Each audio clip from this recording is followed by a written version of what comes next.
All right. Here we are again. Intro is done. So we'll hang out on the loading screen for a couple minutes and then we'll get started.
Hey, Lifeblood, how's it going? Welcome back. Am I watching TV? No. Someone on a different floor is watching TV. And while I have done everything in my waking power to lower the sounds that come down the stairs from that television, I can only limit about 50% of the sounds. So especially when there is no sound on my screen, you will hear that in the background, and there is quite literally nothing I can do about it. So I apologize for it. Turn the TV down if you Well, no, it's not even the turn the TV down. It's the fact that the programming on there has those metal detector sounds that are, for some obnoxious reason, far louder than everything else on the screen. So it's not even a matter of the volume. It's a matter of that. So going down and talk to them. Well, it's my dad, so I don't. he's a little hard of hearing. So if I can hear it, that means he can hear it, but if I can't hear it, that means he can't hear it. So it's a little more complex than just, can you turn the volume down, please? Anyway, let's move on. As long as the game has volume in the background, we shouldn't be able to hear it too much. Speaking of volume in the background, I mentioned that I liked the music going on in the background of the lower city of Valua. What I didn't mention last time is that it's also a bit of leitmotif going on in there. Remember the Valuan Armada theme that we heard as the dungeon music for the warship that we took at the beginning of the game?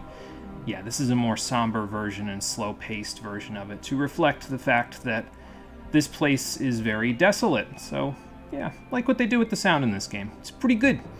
How you doing, everybody? Welcome back to Skies of Arcadia Legends, the Stream Edition. Last time, we got shipwrecked by a whale. We were rescued by a salty old sea dog who wanted nothing to do with us, but then we told him that there was a fancy cannon that he could purchase here in Valua, so he decided to take us with him. And now, for some strange reason, he's decided to actually help us go rescue our friends, so I guess we'll have to thank him for that later.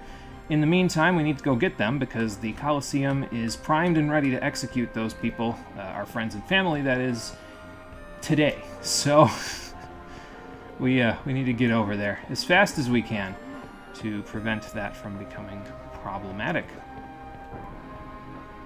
Last time you fell asleep really fast. I mean, you missed a little bit. You missed the first ship battle of the game, but other than that, not too much. The first ship battle of the game was not with the Arc Whale Rocknum, though. It was with a dread pirate Blackbeard guy. His name was Baltor. And he was the tutorial battle, so he was pretty easy. I also forgot to like push against these barrels last time, so I said, you know what, let's try pushing against them now because it'll lead us into this secret house. And there might be something in here. Like here? No, up here. There we go. We've asked about Headphones Lifeblood, to be honest with you, and he's not having any of it, so like I said, it's a complex problem with no clear solution outside of I need to move out of this goddamn house. So, but then again, I'm 31 years old and still living in my parents' place, so most of that is on me. So, I take the responsibility that I have to. I need to work on getting myself into my own good situation, and that's the process that I'm going to be working on in the near future. Because, well, I have a potential job interview on Thursday. You could think of it that way. It's a physical fitness test, but it's a job interview nonetheless for firefighters.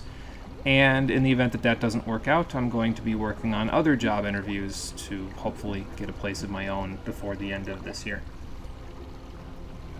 That's the plan anyway. We will see how successful I am in the near future. And I'm sure I'll talk about it as I play. Because, I mean, I play games for 2 hours and 40 minutes a day, 3 days a week. So I'm sure I'll need something to talk about, and that seems like a prime topic of conversation.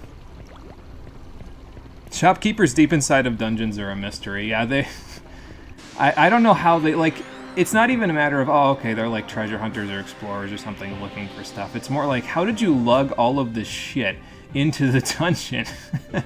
Like, how did you manage that one? Okay, so looks like Aka can probably blast most of these things with Alpha Storm. By doing that, let's just have Drachma and Vice try to get the ones that aren't going to be in the line AoE here, which it looks like most of them are, because they didn't move, which is good. So, yeah, and more importantly, why are you here in this place with all of these things that can kill you? Like, isn't that bad for business? Yeah, fair enough, too. So, speaking of bad for business, we were actually good for business not too long ago because we went back after covering some of this dungeon, the sewer area, the catacombs, as the people call it in the city. We covered a little bit of the area, and then we had enough money to go buy a weapon and a piece of armor that we needed from Valua, so now we should be okay to go further along in the place, because the rest of the upgrades that we can get, well, I mean, there was a robe that I could have bought for Aka a little while ago, but, yeah, it's, I would have to leave Valua to go get it, and, I mean, our friends are gonna die if I do that, so. I don't actually know if you can leave Valua once you get here, come to think of it, so. Yeah, we'll have to see how that goes. Oh, good, poison explode. Oh, good, that's 400 damage and poison on a back attack. Thanks, game. Oh, and they have instant death spells. Wow, these guys are a bunch of jackasses. I really hope that doesn't... It does. Okay. Okay. Can we stop with this, please? This is an SMT encounter. I don't need this today. Leave. Run. Retreat. Away. Goodbye. It missed. I'm going to die now. Thanks, game. Oh, okay. Well, I guess none of us can run. Alright, goodbye. Retreat. Yes, please do retreat. Thank you. Aka, are you okay? Because that was not okay, what just happened there.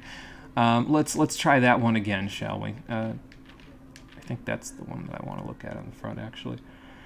Do you have Sacres? Any chance?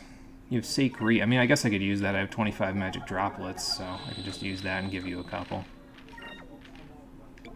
But yeah, that was an SMT encounter right there. If you've never played SMT, sometimes when you get into an encounter in a Shin Megami Tensei game, not so much in Persona, but more in the mainline games, sometimes the enemies will back attack you and just decide, no, you're going back to the last save point, and there is not a goddamn thing you can do about it. So, that was kind of what that was, and I didn't need that right away, but okay, we buffed out of it, I guess. I would have preferred to just blast them and kill them, but hey, can't always get what we want.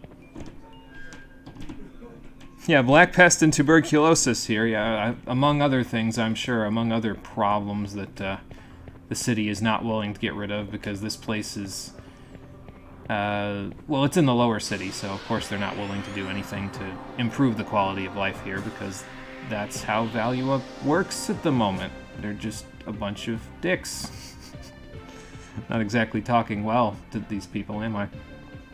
You've seen that in Persona too. Yeah, I guess it does happen in Persona sometimes. I don't see it as often, but yeah, I guess you're right. It does happen in Persona sometimes. I guess it breaks it up a little bit because, like, if it's not for the fact that we just had that encounter where we almost died, we would have just been, you know, killing everything in like 1 to 2 rounds. So I guess sometimes you need a little bit of variety. I would prefer not that kind of variety, though, if I'm honest. I would prefer the kind of variety where it's just like the enemies are a little tougher to beat and not the ones that cause instant death when I can't prevent instant death yet. I mean, I guess I can if I want to be technical. I could use Delta Shield, but, well, that would have required them to not get a back attack on me, because then I could have Delta Shielded and been okay. That was fun. Oh well. Mind Stealer Charm Effect. Possibly. I'll be honest, I don't remember the last time I had... Ooh, a Mace Hand. That's a really rare drop. What the hell? Okay, maybe the instant death was worth it. Because that's a really rare drop, and I think it's like a lot better than anything Drachma has access to right now, if I remember right. Let's see, so this is, what, 51? Yeah, that's a lot better. Here's the problem. It has no accuracy. It just has atrocious amounts of attack. That's like 2/3 of the way through the game kind of attack, but low accuracy. I mean, I guess if you were going to use Tackle a lot, you could do that. Tackle is his first super move. Excuse me. So I guess if you wanted to use that, you could, but I don't know.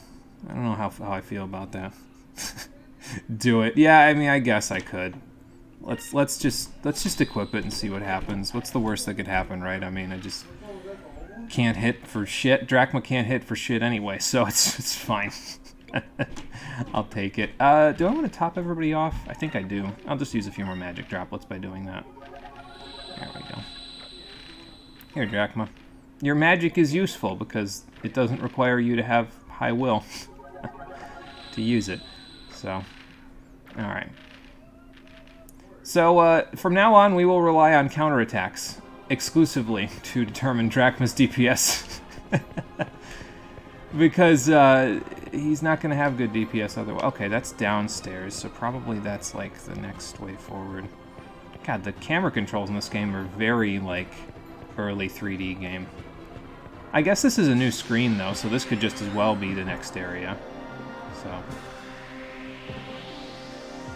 I'll be honest with you, Lifeblood, I'm not sure if counters are capable of missing. I haven't seen them miss, at least from what I remember, but, I mean, it's possible that anecdotally I'm just misremembering. So, and, it is, it's just a mace. Okay, well, can't tackle. Can't tackle. He doesn't have access to that stuff. I don't know. Just throw hands, Drachma. What's the worst that could happen? You only have a hand to throw. Never mind. Well, if I was hoping to hit with anything with Drachma, it's not going to happen now because of Quicka. Hi, Cole. Watch him hit anyway. Oh my God. Drachma, what the hell? Maybe it's just a good luck charm, this mace hand. But yeah, as you can see, he just inflicted double the damage that he can normally inflict because of that shit. So how did I only hit one of them? Oh, well, whatever. I guess I'll kill them next turn. It's a line, so sometimes the line doesn't intersect.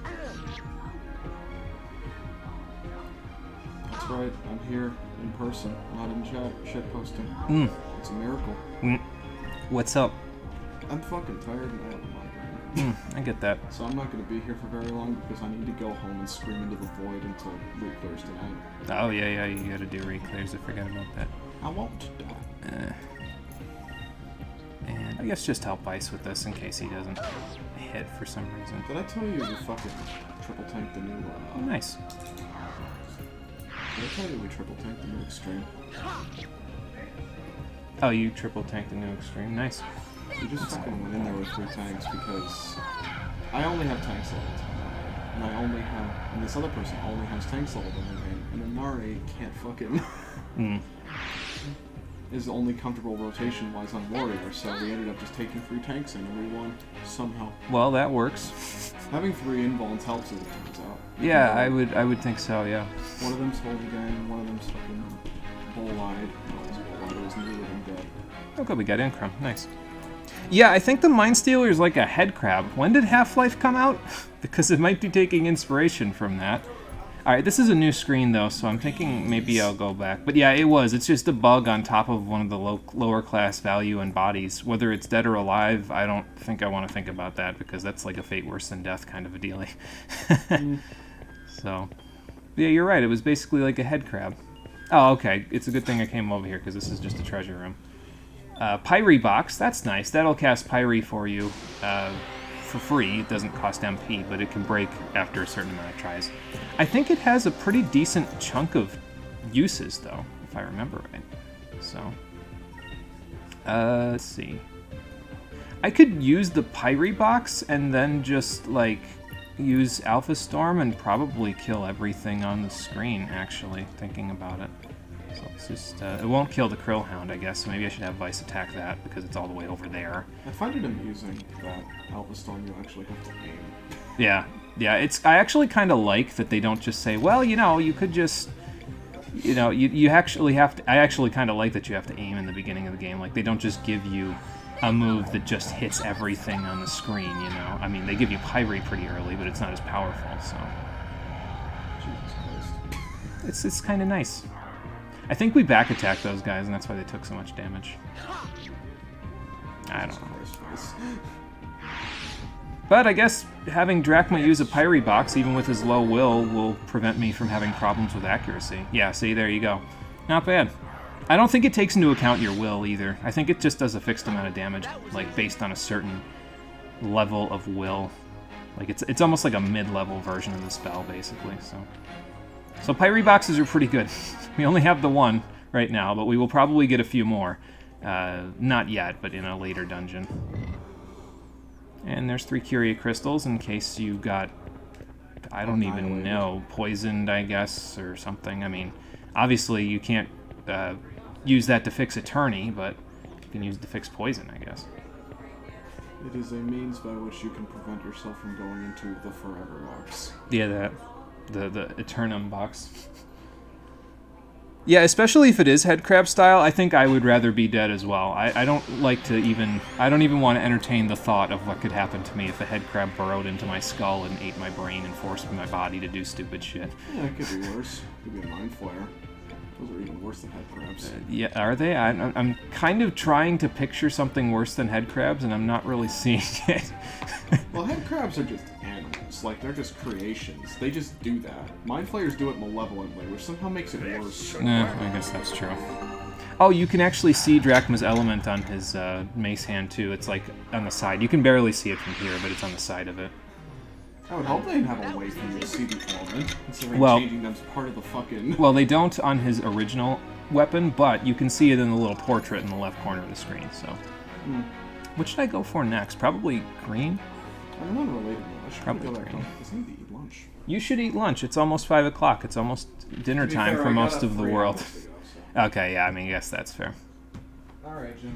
Okay, bye, I Coles. hop into the stream while I'm leveling Reaper because DPS queues are agony. Yeah, I was going to say, stop and chat if you feel like chatting. Yeah. Okay, bye.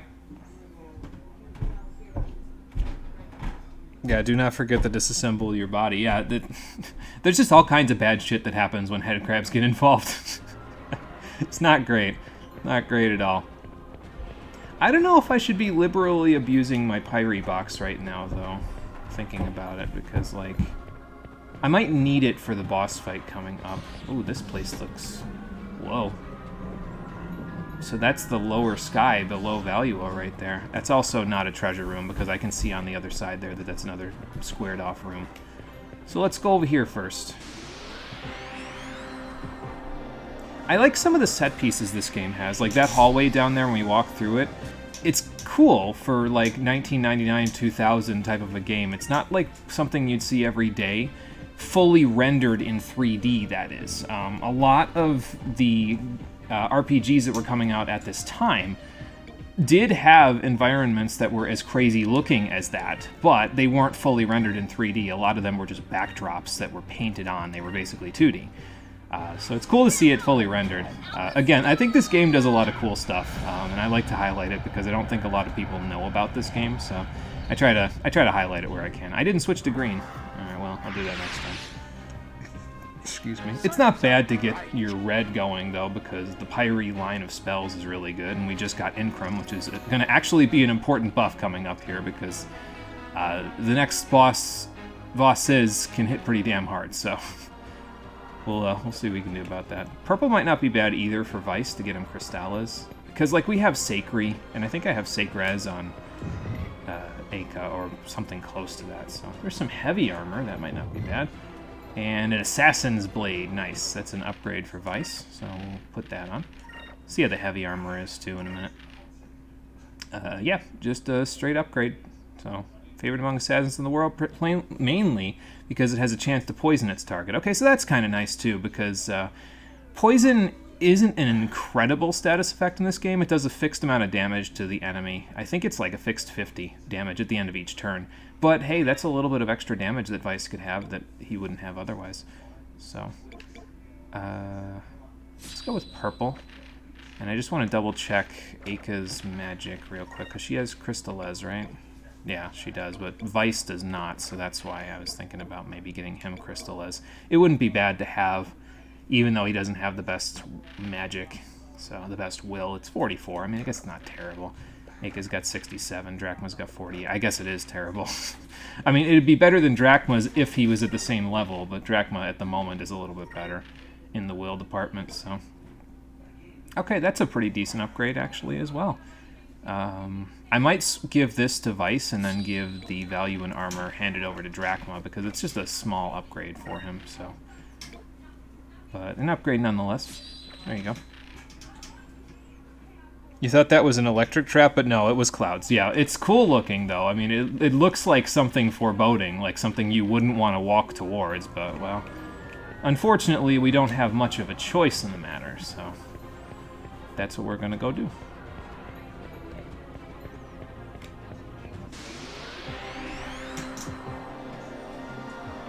If we want to save our family and friends, sometimes we got to make a few little sacrifices. This is why I switched Vice's weapon to purple, by the way. Can I move the camera around him? I can with the C-stick, so we can check out his new weapon, yeah. It's pretty cool looking, actually, I think, anyway. It's got that, like, serrated edge on the side of it that you normally don't hit with, so it can... And the little sections that are kind of, like... that kind of makes it look serrated, those can catch other weapons, so it actually probably works better as a Mengosh than his current front side weapon. So that's kind of funny. But yeah, I switched it to purple because that way I would remember to do that for everybody else before I did this and killed everything.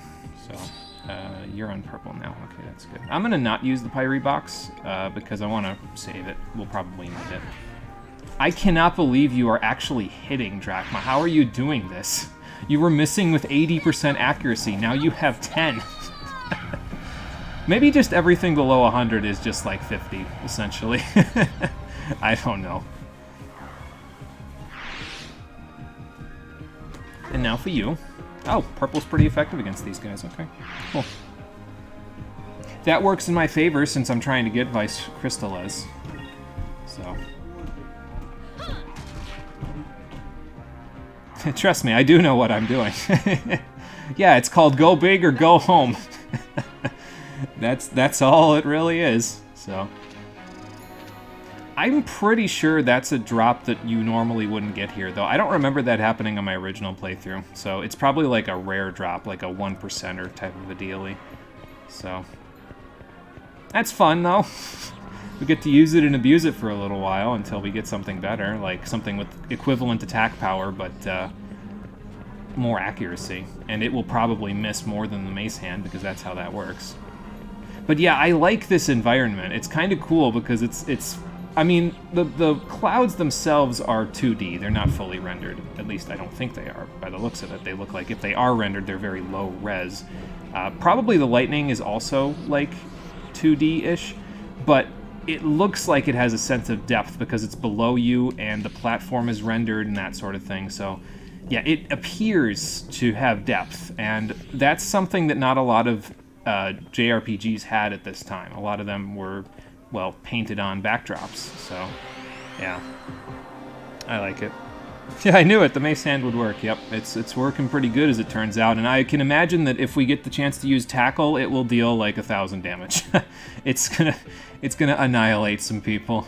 It's gonna be pretty crazy. Why don't you hit not that Krillhound, that one, because it looks like Aka should be able to Alpha Storm most things if she aims for this one.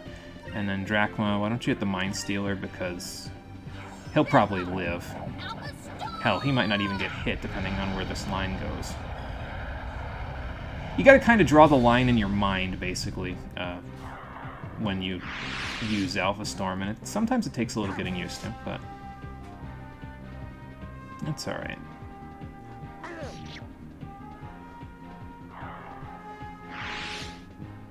I don't think we're going to get Crystallis before the next boss fight, unfortunately, because I think it's coming up right here. There's a save point coming up, and usually that means there's a boss fight right after, so we'll see.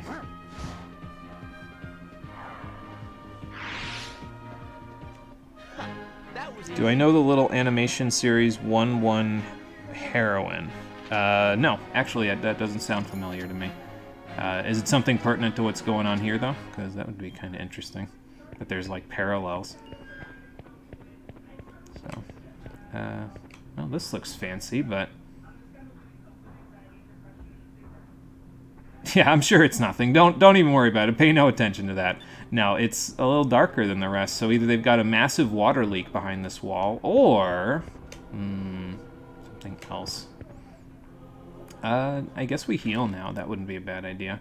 Just top everybody off and use some of those magic droplets we've got. I guess I could just use the sacred crystals, but I think we might need these for an upcoming little section here. So let's just use some actual magic and then some droplets. Drachma, you're good. Alright. And you've got Crystallis and you've got Incrum. You're going to need Incrum, Aka, because, well, actually, I mean, it's not that bad. Before you go to the next boss fight, you want to have over 1,000 HP, and as it turns out, we're, like, right in that cusp, so that's pretty nice, actually. And magic droplets, that's what I need. Guess it's pretty good to keep quite a few of these on hand, considering all the good that it's done so far. Alright, I think we're good to go. We might get into a random encounter up from here, but that's okay. We'll be fine. Let's see, and I can save up here. Because I don't need the backup anymore. That's already been exported to YouTube, so... Okay. So not too long of a dungeon, I think. I think this is the boss coming up here. These stairs look familiar. But, yeah, we might get into an encounter before we meet up with the boss. I see the ladder, and I also see that guy. Okay, Cachulian. Guess at least I'm not gonna have to fight fucking Foo-Bars while I'm fighting this guy, I hope. What the hell is this thing, anyway?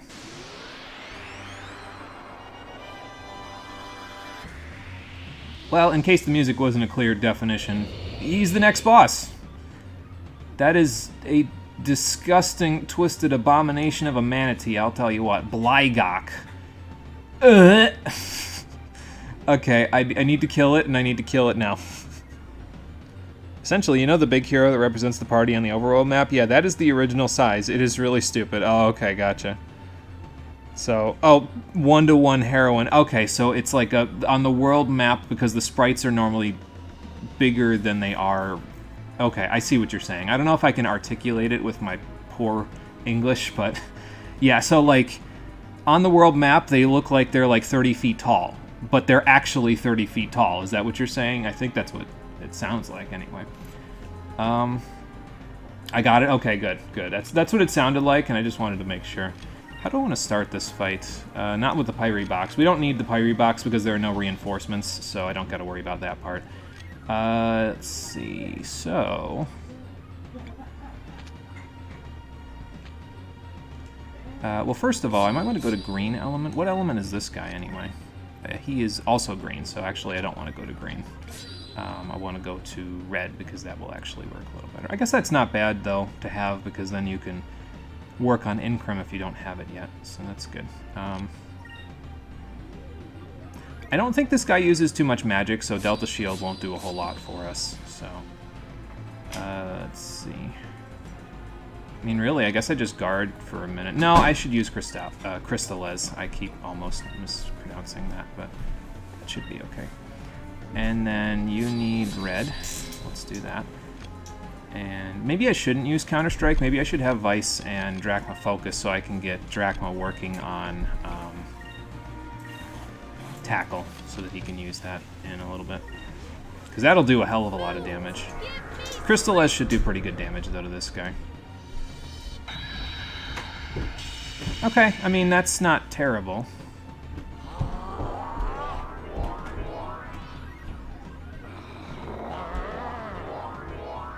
That's a little terrible in terms of the focus there, but I guess we'll work on that. Frost Breath. Okay, you're green. Why can you do that? Ow. That's not very nice. I might just have people attack, though, honestly, because, like, that's not... I don't think we specifically need to focus. I mean, Vice can focus because he gets 2, but yeah, I don't know. I guess I'll figure it out. No big deal. Maybe I should Incrim someone? Drachma? I mean, I should probably Incrim both Vice. I should probably Incrim everyone, if I'm honest, because I don't want these guys taking too much damage. But let's give it to Vice first, and then we'll just go down the line, I think. I probably should have done that first turn now that I'm thinking about it. Oh well. Whatever. This isn't the hard boss fight of this section of the game. The next one after this is the hard boss fight of this section. This one's more just meant to drain your resources because he's a big tub of lard that has a buttload of HP and can inflict poison on you. I mean, he's got skulls rolling around in his stomach. Like, I don't think saying that he can inflict poison on you is a stretch, and there you go. So, okay, it does a little more than a fixed 50. It does, how much HP does she have? Like, 1,040, so it's like a little less than 10% of your max HP, probably. Something like that. Do I want to Cutlass Fury? I kind of want to, like, wait until I have a whole bunch of stuff and then, like, cut loose on him after that. So... I'm not too worried about the poison, though. It's just kind of residual damage that we can take into account each turn, so I'm just going to kind of try to keep everybody topped off, I guess. And if we just attack regularly, we might be able to bust loose next turn in terms of, like, Cutlass Fury and Tackle and all that stuff, so... Use our Sacred Crystals. Switch at the end to the element you want to get the Magic EXP. Yeah, that's probably a good idea, yeah. So, I think I'll do that, just to make sure I get what I need. Okay, well, I like the counterattack. That's basically just passive damage, speaking of which. Okay, we got 13, so we need 17 in order to tackle and Cutlass Fury, so we can do that in just a minute. Now, Aka's in okay shape in terms of her stuff, so let me Incrim Drachma because he's going to attack next turn. The nice thing about Incrim is that it lasts for the entire battle. It does not, it's not dependent on, I'm actually going to focus with Vice because he gets 2, and Incrim costs 4, which is a lot, so... but yeah, the nice thing about Incrim is that it lasts the entire battle unless it is dispelled by an enemy attack of some kind. So, like, if they use the opposite attack of Incrim, which is Drilln, a yellow element attack, it can dispel it and give you weakness, which is... basically, Incrim is a 25% boost to your strength and defense. Drilln inflicts weakness, which is a 25% drop. So... yeah, kind of like the Kaja. They cancel each other out, basically, yeah. But if they don't have access to Drilln, which this guy does not being, since he's not yellow element, he won't have access to it, I think. He won't be able to dispel our Incrim, which will make it a lot easier for us to live, first of all, and second of all, deal lots of damage to him. Okay, I didn't need that image today either. Ow. Well... I mean, I guess he's just going to poison a few of us. That's fine. Drachma should be fine this entire fight. Now that Vice is incrimmed, he should be great too, but... Alright, 15. I'm going to have Drachma tackle, actually, and probably have Aka use Incrim on herself, just to keep herself alive pretty good. Vice might need a crystal next turn. But that's fine. We should be okay. And yeah, use Incrim on yourself, and then we should be good. But meanwhile, we have just enough to use tackle, so let's try it, Drachma. See what it looks like. But yeah, it's nice to not just be able to fly through the boss fights in this game. You actually have to use a little bit of tact. And also use the mace. Or whatever you have, because this will hurt. Nice. And damage-wise, yeah, that's like 1/3 of his health. That'll work. So you got to kind of build up with Drachma, but once you build up, oh, he hits like a freight train, especially with the current weapon that he has, so... But yeah, we're doing okay so far. I mean, we've got a little poison to worry about, but I'm not too concerned about it. Let's just attack standard this turn. Toss a few more Sacred Crystals. Let's let Aka use that on Vice. And, yeah, Drachma, if you hit, that's great. If you don't, that's fine too. We'll get him. It just might take a minute. But Incrim is so nice to have on your party members, basically. It makes a lot of things that are normally a little bit tough to survive a lot more manageable. It's 25%, which doesn't sound like a ton, but it's a lot of... It makes a big difference, so... Like, this did 290 to Aka before, and let's see what it does this time. I forget if this is physical or not, though. Okay, 250. But see how much of a difference that made in terms of the damage she took? It's... I mean, I guess it's only 40, but still, that means it could be the difference between her needing to use a Sacred Crystal or not in some cases, so... Yeah. Let's see how much Vice can do with Cutlass Fury. We'll let Aka keep herself alive. And Drachma, if you get the final hit, that'd be great. If you don't, then that's fine too. We'll get him next turn. But yeah, like I said, I'm not really worried about the poison at all. We can manage it with our own healing, so...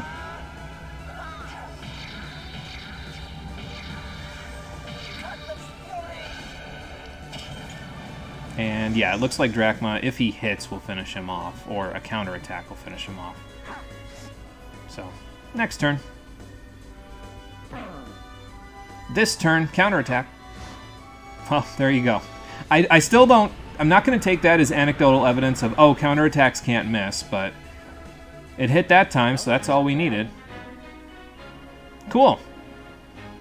So yeah, that guy wasn't too bad. He's mostly just there to give you a little chunk of experience and gold before you go to the real boss fight of this chapter, and or this section, really. And in addition to that, he also is there to give you, to make you waste a little bit of your resources going forward, so there you go. I did forget to switch elements. That's okay. I think Vice would have only gotten Noxy if I had given him the Magic EXP, so I'm okay with it. It's fine. We got a Vital Seed out of that, though. I think that's a stat booster, if I remember right. What magic do you have, Vice? Are you in line for... Yeah, he's in line for Noxy next, which is not really something I care about. It's a poison skill. It damages and poisons an enemy, best if used at the beginning of a long battle. And you would think, oh yeah, that sounds great for boss fights, but like most JRPGs, bosses are immune to poison. At least the vast majority of them are, to the point where it's... If there is one that is not immune to poison, you probably wouldn't know about it, because you wouldn't really try, you know? In a lot of cases, so it's, yeah. It's not great. I don't particularly care for it. Increases max HP by 30. That sounds like an Aka kind of thing, because she has a little bit of low HP to deal with. We might want to save it, though, because there's another party member we're going to get pretty soon that has even lower HP than Aka, but... I don't know, I think Aka could use it, especially since the next boss fight is considered by a lot of people to be one of the hardest ones in the game, not including some of the Legends exclusive bosses, of course, but, you know, let's get her HP up a little bit, that's the point. I probably should have waited, because then I could have topped off her HP, because unfortunately it doesn't raise it and then give you the HP that it raises, it just leaves it there, so that's okay, though. We got crystals, so... Okay. Still can't use the Moonberries to buy the next super move for Vice. I don't know when you can get that, but because we have enough SP now to buy it, but that's okay. Okay, so the first thing I'm going to do before I go do this is, you know what, I'm just noticing now, these are the bones of all the people that he's eaten, aren't they? He kind of had a few bones in his stomach, so, bile sac, whatever you want to call it. He was some kind of weird amoeba thing. But I'm going to go save before we go up that ladder, because going up that ladder will get us to the next boss fight, and, I don't want to mess around with it, so I'm gonna not do that.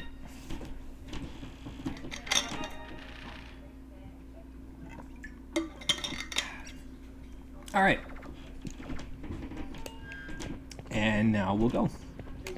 And we might get into a random encounter on the way, but I've still got resources to burn, so I should be okay. And we've got plenty of money at this point to buy more stuff later, so we'll see what happens. The reason why the next fight is so difficult is based on the amount of... It's based on your turn order, essentially. Basically, if your opponent gets a turn before you can kill the reinforcements that they have, they will get incrum, and that will make them really, really hard to kill. So hopefully we get our turns before they do. If we don't, we might be in for a little bit of a problem, but we'll see what happens. Alright, we've prepared. Let's break into the Coliseum and see how bad this gets. So...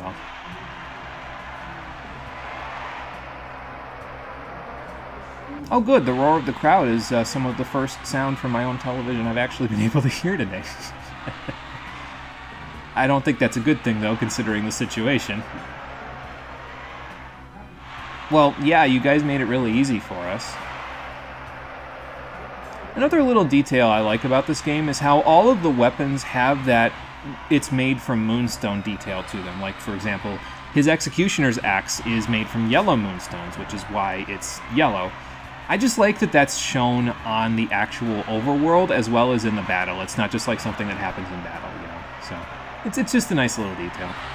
I like it. I don't like the idea of off with their heads, though.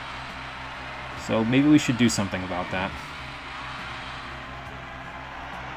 Before they take him to the gallows, preferably. I don't know about that, kid. I just had to wait until I was fashionably late to make my dramatic entrance. Blech. Hey, Dad, what's up? Or Captain, sorry. Yeah, go on, get out of here. I can't tell if the crowd is happy or sad about this prison break. It sounded like a few people were booing us, but it sounds like a few of them are cheering, too, so... Go on, get out of here! Yeah, well, sometimes fortune favors the bold. You guys should have learned that when we took from your warship. Don't know about that one. I mean, it's possible, because I might get a game over here, depending on how bad this goes. I mean, yeah, how's that for entertainment? Just Ben-Hur this shit. Are you not entertained? Fair enough. Fair enough. Don't you forget it, either. I hope he said that loud enough for the crowd to hear, because they might be writing it on my epitaph in a second. Alright, so we have the Executioner, and also his two Spell Wardens, I think is the name of the guards. Yeah, Spell Wardens. They are yellow element, meaning they're actually kind of not weak to much of anything that we have, so pretty much it's just a slugfest. What I'm going to try to do first things first, no matter what, is I'm going to try to have everybody use an AoE skill. So, Pyre, Pyre, Pyre, Box. Basically, I want to inflict enough damage to kill the Spell Wardens turn 1. If we don't do that, they will give Incrum to the big guy, and then he can deal like 1,000 damage with one of his special moves to us. So, no, thank you, I don't need that in my life. Goodbye. Oh wow, that did nothing. They're not going to die this turn, are they? Should have used Crystallez. Unless this suddenly does 200 damage. Nope. Okay, well the one guy's getting there. Maybe that one guy's guarding this turn and that's why he's taking less damage. Well, anyway, this might trip him up a little bit at the very least. So. Okay, he's using Crystally. That's not bad, actually. Basically, you don't want them to use Incrum on the big guy, and there's still one left, so they still might do that. But, you know. Sonic Boom. Ow. Line AoE. And, yeah, the other guy was guarding, so he didn't get the chance to use that on him. So maybe just use the Pyre box and do some attacking and do, like, Crystallez. Crystallez will probably do good damage to them, I think. What do I want? I'll use purple. That's fine for now. Not the Executioner, though. So... And I'll probably just have Drachma use the Pyre box again, because that should work in our favor. You use Crystallez. I'm going to want to Incrum everybody eventually as well, but we're not quite there yet, so... Oh, hang on. Yeah, there we go. Almost forgot. Almost forgetting to change my elements again. Don't want to keep doing that. Alright, here we go. Let's see what happens. Okay, so that's one down. Good. If we can get the other one before he casts Incrum, that's great. If we can't, well, I did what I could. Without knowing what's going to happen in this entire fight, basically. And let's see it. Come on, Aka, you can do it. Perfect, okay.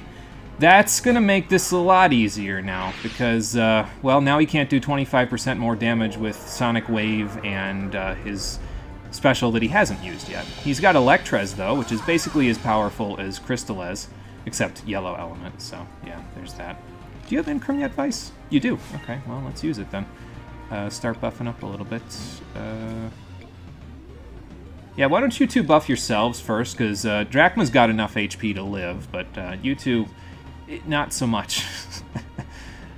You got some more spirit in the last battle, didn't you, Drachma? The spirit stat, I should have mentioned before, determines how much focus you get, both at the end of each turn and when you use the focus command. So he got up to 2 spirit now, so whenever he uses focus, he'll get 2 SP, and at the end of each turn, he'll contribute 2 SP to the party. So if you get a stat upper that gives you spirit, you should use it.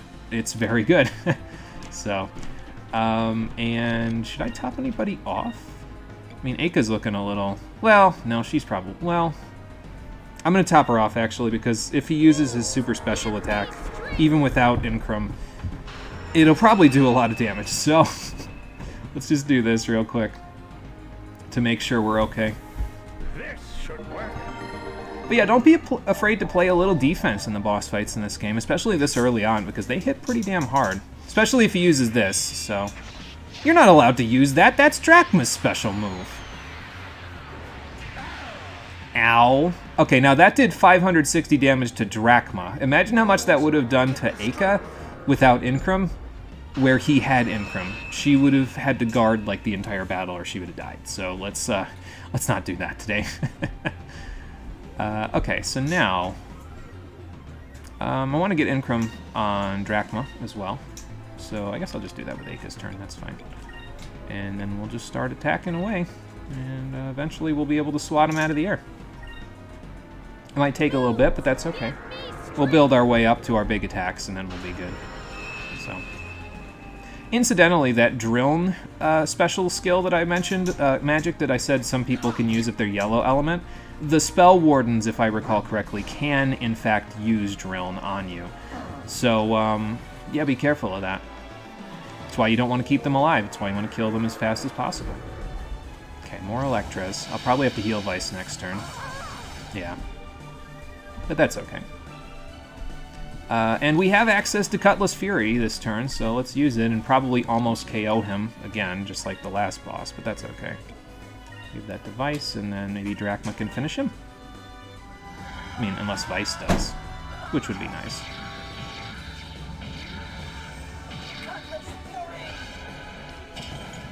I think that's it. Nice, Vice. Very good. I guess I made that look a little easier than it actually was. Whoops. Alright, cool. And there's a little extra experience, a little extra magic-y XP, and over 1,000 gold. Very nice. I like that. And, okay, Vice has almost got Crystallez himself. We got access to an Electri box, which is very similar to the Pyre box, except instead of it just hitting the whole field, it will hit in a line. So, it's not too bad. I like it. A couple Saker's crystals as well, so those are always nice.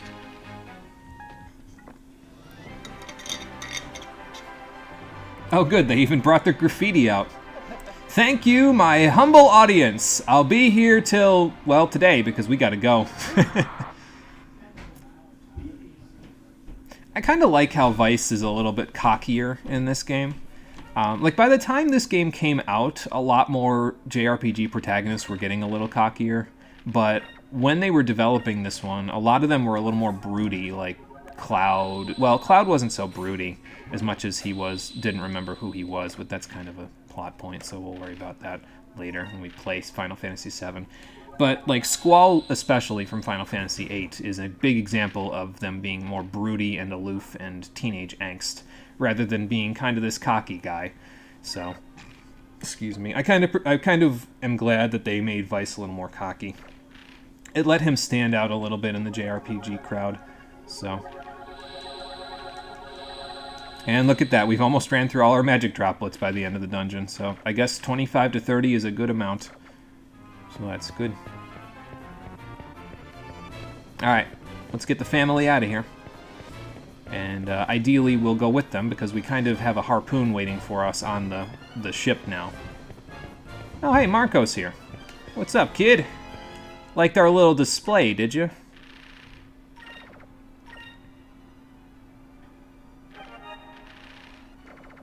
Well, we're still not out of here yet, so we'll have to do a little more displaying than that. Sure did. I'm surprised the Empire allowed us to do that. Yeah, what's the big idea, kid? Yeah, you know, probably we should have brought you with us, considering you know everything about this. And yeah, there was a secret passage behind the door. And it'll probably take us out of here, hopefully. I'll tell you what, though, there was one person I didn't see leave the cages when we left the area, so hopefully she's here. Oh, more magic droplets, nice. Those will help. Some more sacred crystals to top us off, that's good too. What's up, Luke? Well, you know, I like to make a big entrance. Yeah, it's no big deal. Probably true, Patch, so we'll have to, yeah, just get out of here, but it's, you know, easier said than done. What's up, Boris? A rail car, huh? Wow.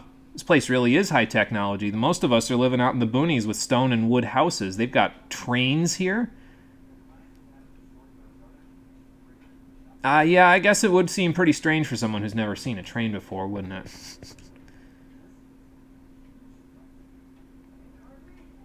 Yeah, well, you know, I like to make myself out to be a little more entertaining. Hopefully never again there, Timus, because unless it's like we're overthrowing the government or something. I'm sure that might happen eventually. This is a JRPG after all. Let's chat with our vice captain real quick. Well, if we can get back to the ship, we might be able to keep everybody on it. So, there's only like, what, about a dozen people, all things considered, that would have to fit on the ship, so... Yeah, I don't think I would have liked you a whole head shorter. I mean, you sent me to do a lot of the raiding. Wasn't that a little crazy to send your own son to do the grunt work where he could get impaled or shot or any of that stuff? You've prepared me for this moment, Dad. Yeah, there you go.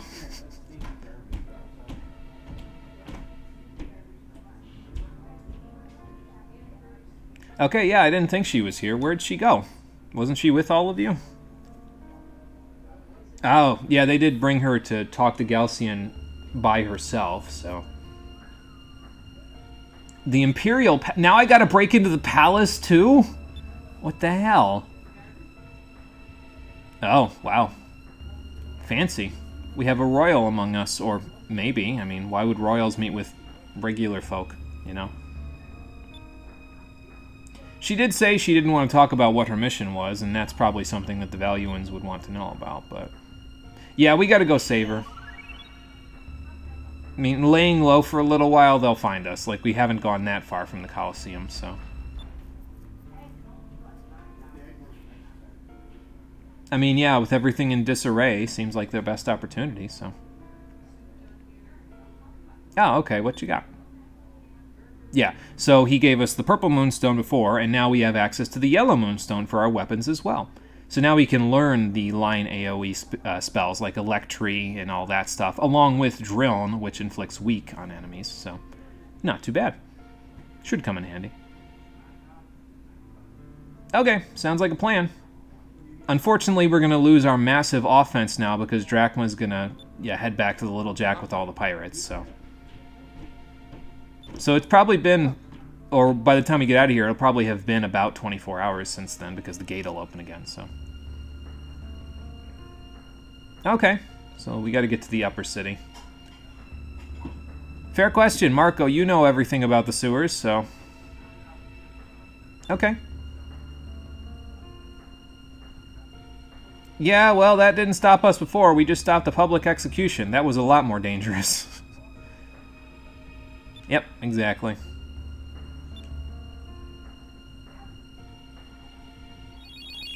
So yeah, a little unfortunate that we lose our offense with Drachma. We also lose all of the SP that he brings to the party when he leaves the party. But we got the Yellow Moonstone, so I guess that's a consolation prize of some kind. So. But yeah, as you can see, we have 12 Party Spirit now. And I don't know that we'll start with Alpha Storm at the beginning. No, we won't, because Aka still only has 1 Spirit. Okay, well, that's a little unfortunate, but we'll make do. We have a Pyre box, so that might help us a little bit. Let's see. Can I check my Magic EXP from here? Is there any way to do that? I forget. I don't think so. Unless it's out here somewhere. No, it's not. Unless it's in here. And it's not in here either. Okay, well, there might be a way to check Magic EXP, but I don't know what it is from here, so we'll just go. That was the way in. We got all the treasure. Okay.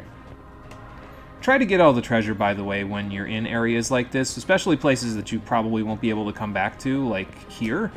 I don't think the Valuans are going to be too keen on us coming back here after what we've done today, so. Yeah, try to get all the treasures if you can, because, well, otherwise you'll miss them.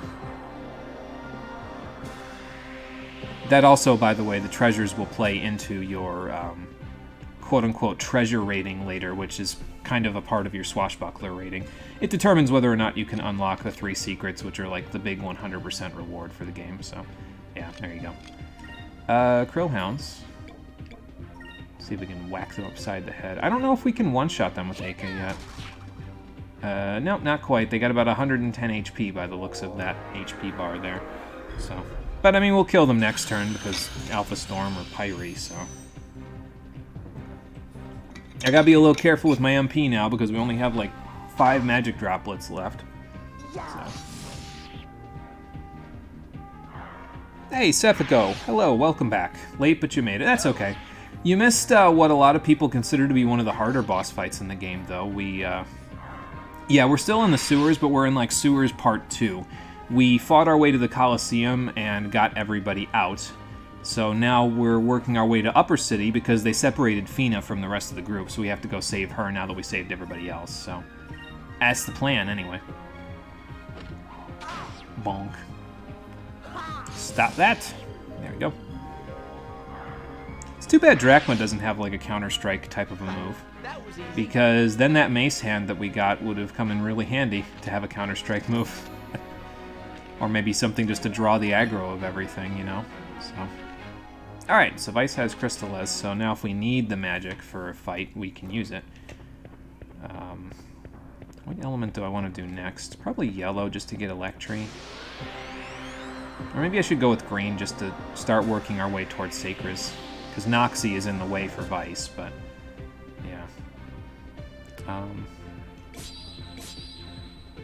I don't personally care too much about, like, blue or yellow attacks for now. I'll work on them, but probably not until, like, we have nothing else to work on, basically. So.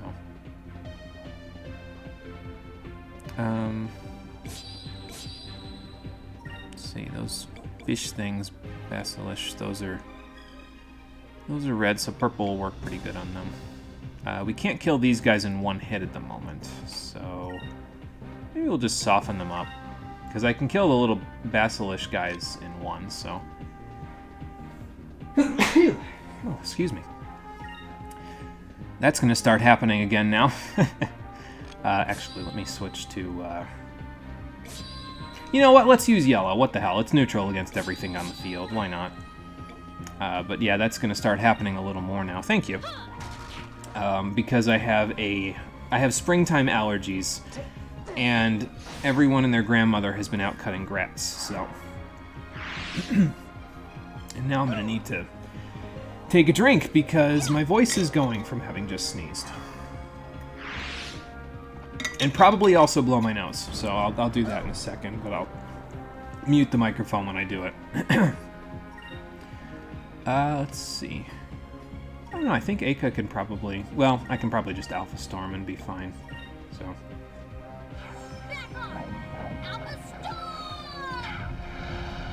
Oh yeah, the puppet guy. You kind of look like Puppet Mon. Are you talking about the Mind Stealer there? Because they're basically what they are is they're like head crabs. They're giant spiders that have latched onto the top of lower city valuans that have wandered into the sewers. So that's not terrifying at all. Been real cold and wet here too. Yeah, it's like kind of wet here as well. And oh, a moonberry, nice. That's a rare drop from pretty much every enemy in the game has a chance to. So. Yeah, it's been a little wet and cold here, but, like, it's been warm enough where people have been like, yeah, I gotta go mow my lawn, so. And Marie's here. Hello, Marie. How you doing? That was a fucking head crab. What the fuck is going on here? Oh, you know, sewer level. Spiders eating the heads of lower city valuans because they have nothing else to live for, so they wander down here looking for God knows what and end up getting a fate worse than death. Valua really sucks, doesn't it? They got a lot to answer for, that's for sure. I gotta wander through raw sewage like this. Good lord. Alright, I think I'm going to blow my nose real quick since I just sneezed, so give me 1 second.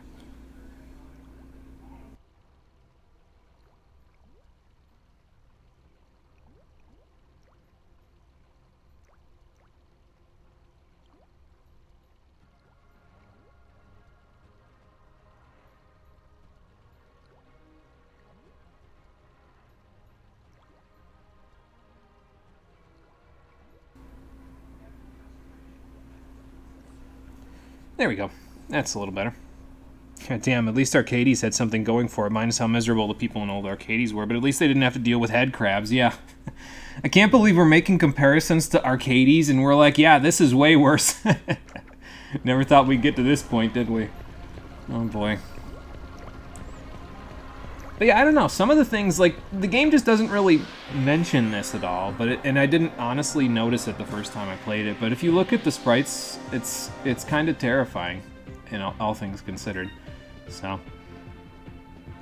I don't know, maybe I just didn't really think about it back in the day when I played this the first time, but yeah, that's definitely a spider eating that man's head, so. We can't quite KO them in one hit yet. Okay, that's fine. Oh, slowly wandering up. Oh boy. Bonk.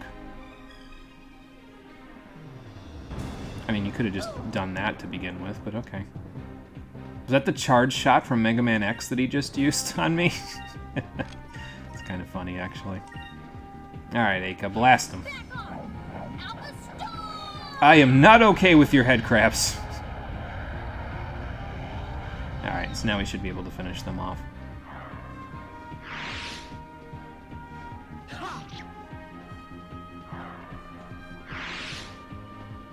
You keep doing interviews and no one's getting back to you. Maybe you're bad at interviews. I don't think it's that. I think it's just... We talked about how the system isn't really geared towards anyone actually working outside of drones at this point, didn't we? So, you know how I feel about that. It's not good. Yeah, X3 arm parts charge shot, something like that, yeah. So, do I want to use magic or do I want to use my crystal? I think I'm going to use my items first because we've got 8 of these and, yeah, that's fine. That's good enough for now. I don't have a whole lot of magic droplets left because we used a whole bunch of magic in the boss fights that we just did, so we'll just avoid that whole problem.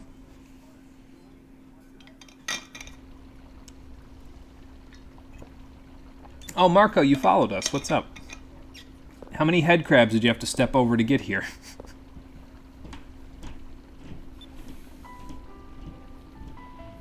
Alright, what's the problem, kid?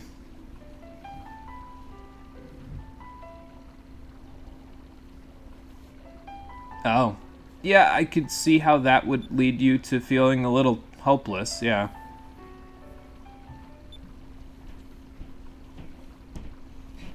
I'm not so convinced. Yeah, and again, I could see how that would cause you to feel like the situation is completely impossible.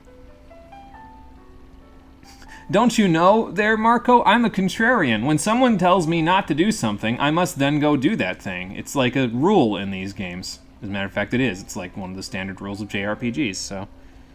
You barely even played or liked X3. Why do you remember anything about it? Yeah, I mean, I would say that's fair, but I played it for the stream not too long ago, and I actually kind of enjoyed it a lot more than I did, because I changed my playstyle a little bit, so that's why I liked it a little more. It's one of those games where you kind of have to play it a certain way to enjoy it, which is a little unfortunate, but yeah. You just remember how to get the golden armor in its complete form. Yeah, because don't you have to, like, not get your chip upgrades or something in the game, and then it's like, oh, hey, you didn't get any, and you beat up to this point in the game, ... Okay, take the golden armor.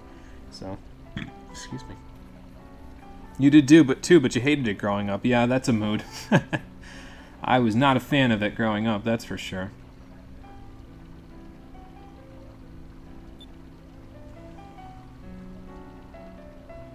Yep, and that's the reason why towns exist all over the skies now, Marco, because if they hadn't gone and looked around, they never would have figured it out.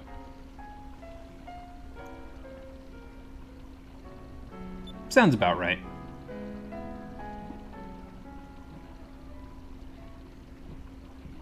Yeah, that's because you haven't had life kick you in the balls yet, Vice, but let's not wish anything on the poor guy now, shall we?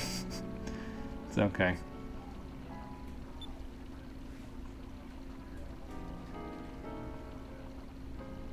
I mean, yeah, that's actual good life advice there, Vice, if I'm honest.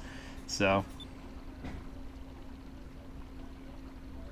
Alright, kid, no more waterworks. You either gotta come with me now, or you gotta go back with Drachma and the rest of them so that you can get to the ship and leave, so. Sure, why not? You just gotta have the spirit, kid, that's all.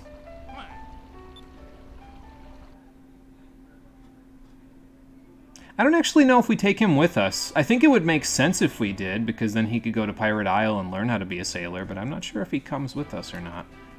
I forget.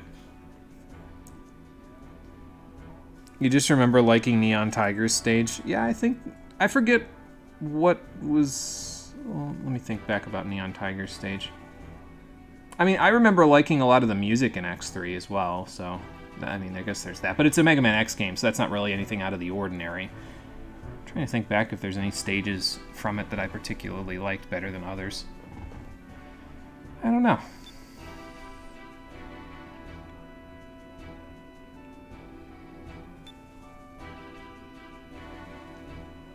Oh boy. Well, there's the Empress, Theodora the First. Again, it might be like Theodora, but I'm gonna say Theodora because it's not like two E's or something, you know. And it's not like T-H-E.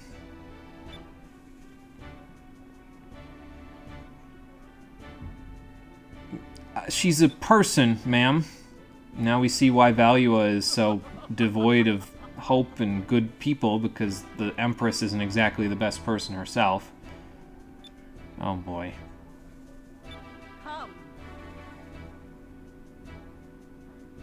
Because your finest hour is throwing everyone under the bus. You want her to rejoice when you're saying this shit? What the fuck? Who do you think you are?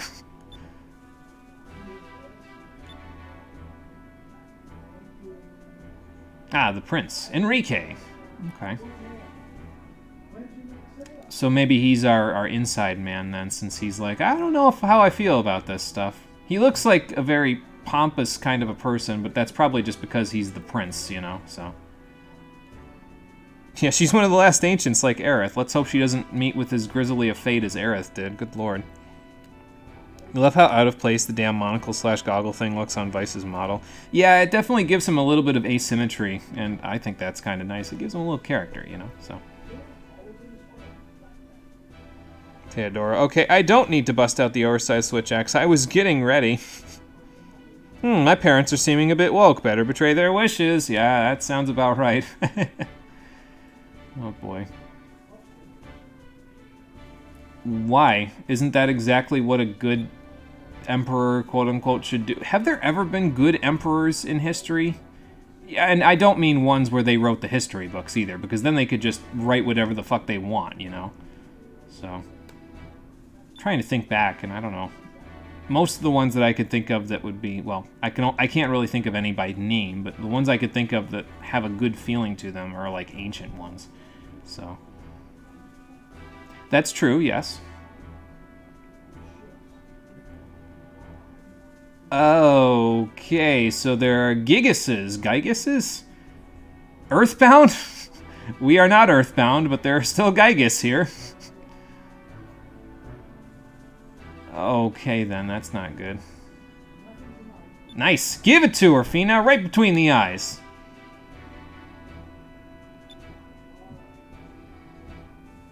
So yeah, there are 6 crystals around the world, and probably 6 Gigases? However you want to say it. And apparently it was the Sylvites' job to protect the world from stumbling upon these Gigases. So I'll probably switch my pronunciation over time. Maybe I'll settle on one eventually.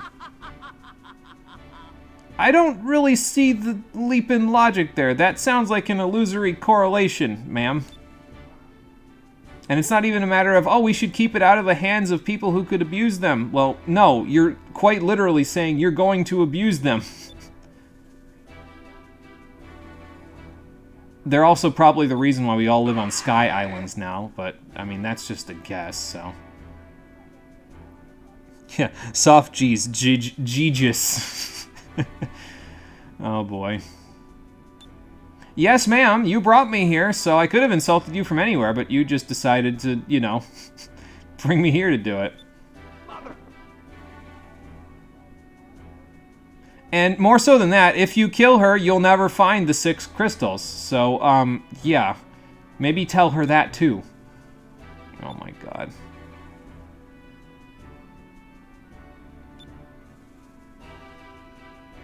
With your life! Ow. Bonk. Hey, wait a minute. Where's my frying pan, bonk? No, that's only when the situation is a good situation. This is not a good situation. Wow, news travels fast. I guess it is the biggest city around, so.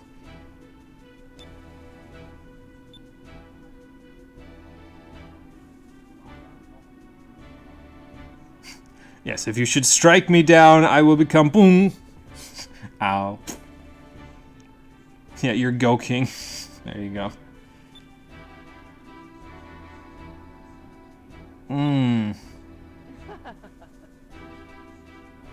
Well, I suppose if she won't cooperate, you could just do it by force. And I mean, to be fair, if you just went to each country and blew them all to smithereens, you would get what you want at the price of millions of lives, but, you know. I guess they were going to do that anyway. They just had a GPS now that they were hoping would work, but... Oh, huh. Oh, huh. About that, Ramirez. Apparently, Fina is aware of who he is, or more so than the... Did they meet when she met with Galcian? I don't think so.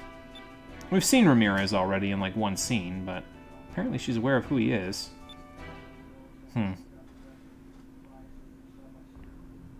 I wonder why. Maybe we'll find out later. Let me just fill this part of the map out because Final Fantasy IV DS has cursed me to forever fill the maps out 100% of the way, if I can. Okay, well, we're in Upper City, and, I mean, this place looks as gross of a shade of green as the shade of gray that the Lower City did, but sure, why not? I don't actually know if there's a shop up here. Probably not. Hello there. Of course. You sound like it. Oh boy, I gave you guys the benefit of the doubt down in the lower city, saying that you had to behave in a specific way, because otherwise society would turn on you and throw you to the wolves. And now you're just gonna act like pompous assholes when I get here? This fucking country blows. That's it. This galaxy blows. Alright, anyway. Let's just head up and see if we can find the rail car that Drachma was talking about. Any treasure up here?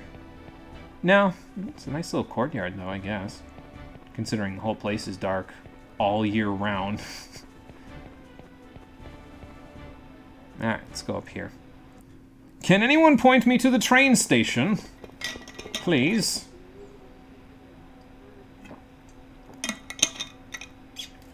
Hey, just as long as Insomnia's theme doesn't start playing while we're here, I think I'll be okay. You did say you wanted to burn this place to the fucking ground, right? Yes, but it's worth repeating.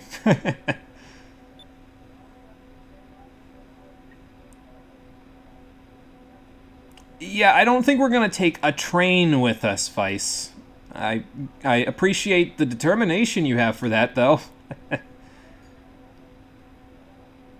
Yeah, it's a pretty fancy-looking train. The angle of the train station here kind of reminds me of, like, the opposite angle of the train station that you start at in Final Fantasy VII, though. And I guess that's not too far from the truth, considering what this place is, so...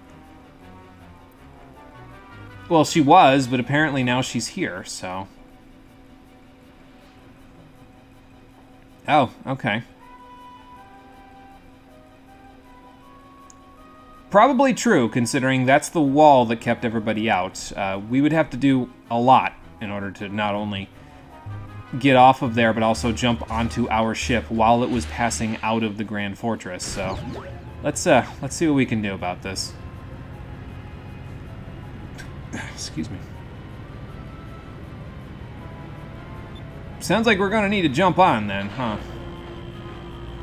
Oh great, it's a monorail. Well, I guess that makes sense, considering this is the Electric City.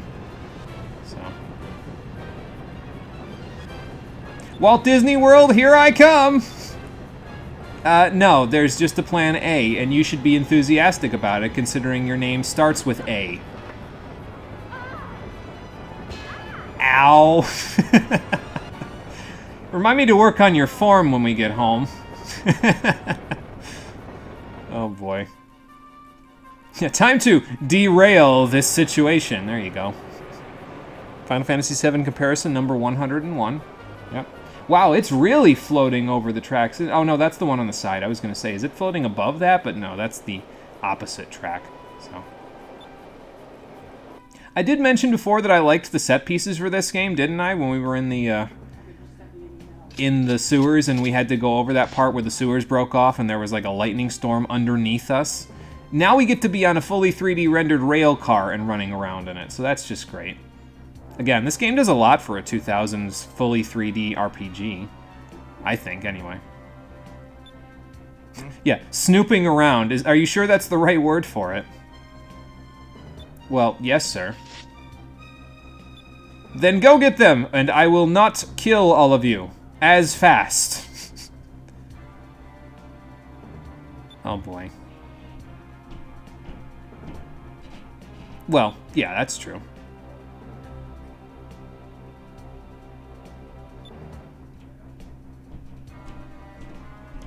Oh, wow. Must have a lot of traffic today. Oh boy. Well, that's going to make it a bit of a problem to get out of here. How are you going to do that? By quite literally derailing the situation? I mean, probably. Yeah, snooping as usual, I see. That's what we're good at. But yeah, like I said, here you go. Here's a fully rendered 3D rail car below you, and it's the set piece of this section from this game from 2000. Again, not something that a whole lot of games do at this point, so...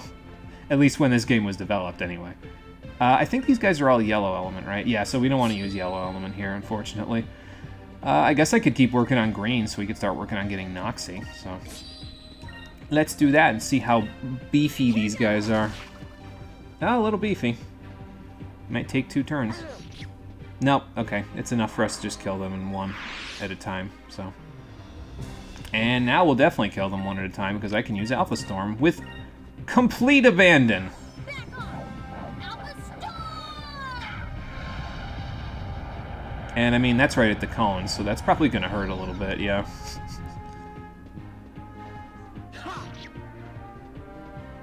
You're splitting your attention between sad and gloomy here and a piece of content in 14 you cannot identify. Like, what is this fucking madness you're fighting?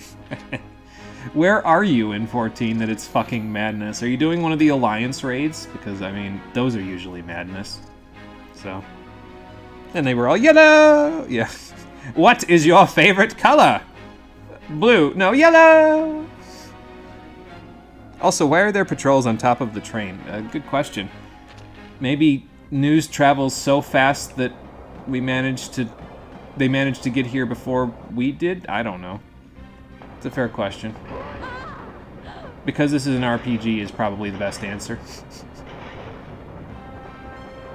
Ah, there he is. Trying to, he probably should have just done this from the other train, I guess, but oh well. Hi, big guy. He looks pretty serious. Yeah, no, he's he's a little bit too hard for us at this point. So, yeah, run is probably the best plan. So now, on top of there being a 3D rendered rail car as the set piece, you have to run away from Galcian in order to get out of here before he catches you. It's cool. I like it. I don't know, maybe I'm just fussing over nothing, but I don't know. I just appreciate all the little things that they try to do here to make things more interesting. So, I forget if he moves during battles as well. He might, like, get a minor movement amount here, so. Yeah, I hope he stops and waits for my battles. All of a sudden, I'm going to take, like, 3 turns in this battle, and he's going to be right on top of me. It's going to be like, holy shit! So. Yeah, I think they might give him a timer or something. That would make sense, yeah. Alright, blast him with your shotgun, Aka. I might not hit the other guy. That's okay. Yes, as we all know, news travels faster than we do in an RPG. Absolutely. Makes perfect sense to me. So. Oh good, I dropped a few frames just now. Wow, I almost killed him through his guard. Nice. Well, let's do it now. Not paying attention, that's going to get you killed, sir. Be amazing if you could see him in your battle with these guys and see him slowly approach. Oh, that would be awesome. Oh my god. I don't think they could program that in an RPG like this old, but yeah, that would be amazing if you could see that, so. But you see how he kind of moved a little faster there? So I'm thinking that in battles he moves, like they give him some free movement when you get into a battle, so. Because he definitely just like quick-stepped a couple of times to get a little closer to us. It's not like a horror game or anything, but it's a little spooky. Yeah, just blast him. I could be using the Pyre box too, but I want to save that because we only have one of them for right now. The next area that we go to has a lot of red enemies, so it'll give us a reason to get a lot of Pyre boxes, potentially, so. Oh good, you preemptively healed yourselves. That's great. Excuse me. Doesn't really help you when I whack you upside the head after your turns, though. Let's whack this guy and then Alpha Storm the both of them. Hit you in the back! Didn't do any more damage, but, you know, it was worth a shot.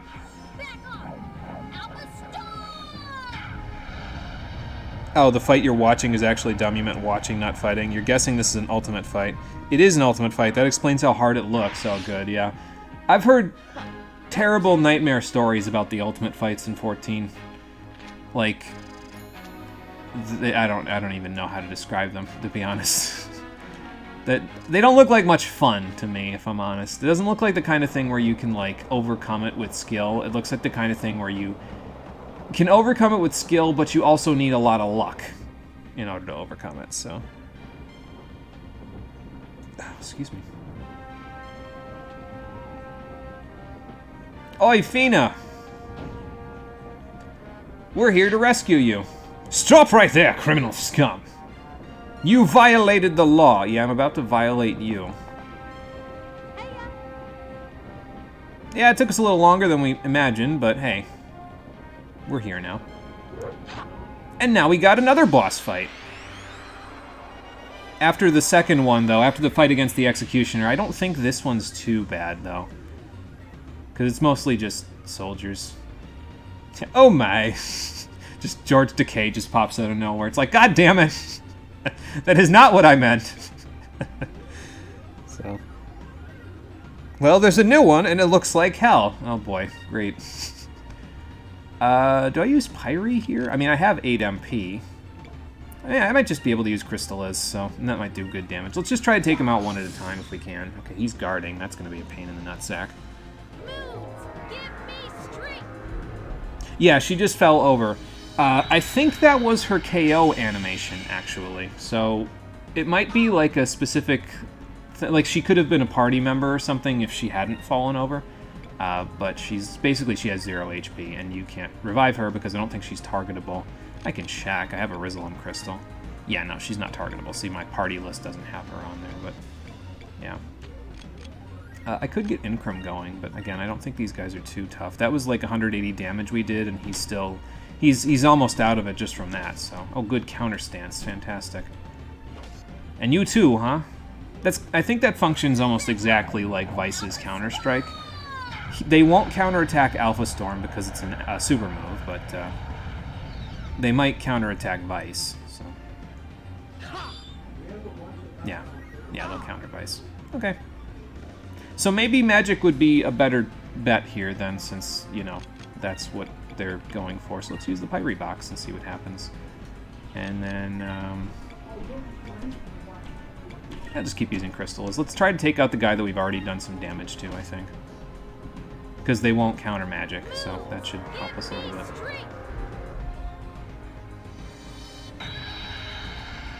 Yeah, they don't just fall over, as it turns out, especially when they're guarding the whole time. That means that they get a little bit of they can stick around a little longer. But not that much longer, because there they go. So it was probably like 600-ish HP, and the solution was use Magic, so there you go. Let's use Vice's new Crystallis to try to take this guy out, and we've got plenty of MP to use it for. This is basically like the end of this whole thing. Like, you won't need MP after this, I don't think, so... This is the end sequence, so go all out. It's fine. He's going to attack this turn because he's not countering, so...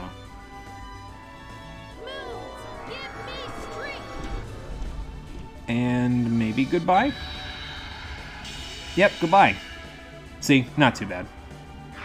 Not like Blygok in the fucking sewers who had almost 5,000 HP at this point in the game. Like, good lord, man. Put that stuff down. Anyway. Yeah, still no spirit, huh? Akon, not so much quick either. That's a little unfortunate, but hey, it's fine. We'll get it. 10 magic droplets, though. That's kind of nice. Don't know. You have PTSD from the damn train in 7. Using summons was a mistake. Yeah, some of those summons did take a little while to use. I'm going to show how you can skip the summon animations in when I do my playthrough of 7 in one of the super boss fights, but it requires a very specific setup and using a glitch, so it's not something a normal player would have access to unless they knew about it from the internet, so... That's true, 8 did also have a stressful train mission and a train summon. The Doom Train. And that thing inflicted, like, a whole bunch of statuses, if I remember right, so there you go. What do you mean, why? We came here to rescue everybody. You're included in the everybody. What the fuck is with train missions in JRPGs? I don't know. Around this time, there were a lot of games that had train missions in them. Maybe it was part of, like, the steampunk feel that a lot of games had at the time, or, like, the kind of low-ish sci-fi feel to them, you know? Because freight trains are a part of the whole evil empire that suppresses the environment type of a dealie that they were kind of jonesing on at this point, so... Ah, don't worry about it, Fina. Let's just get you home first. And then we'll worry about the whole, well... you can thank me when we get you there, that's the point. Yeah, we should probably leave before that happens. Oh boy. We took too long. He jumped down onto the train. What do you mean he found us? We could only go so many cars here, Vice. It's not like we could, like, get out of his sequence or something. I have, actually, yes. I'm gonna be a notorious pirate now, because now the Admiral of the fucking Armada knows who I am. Wah, wah. Yeah, it's me. I mean, she's worth more than you would ever give her. She's worth a human life, which is quite literally something that you apparently don't understand. So. Yeah, no, blow it out your ass.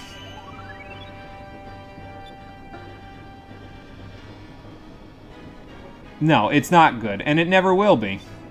So, no, you can't have her.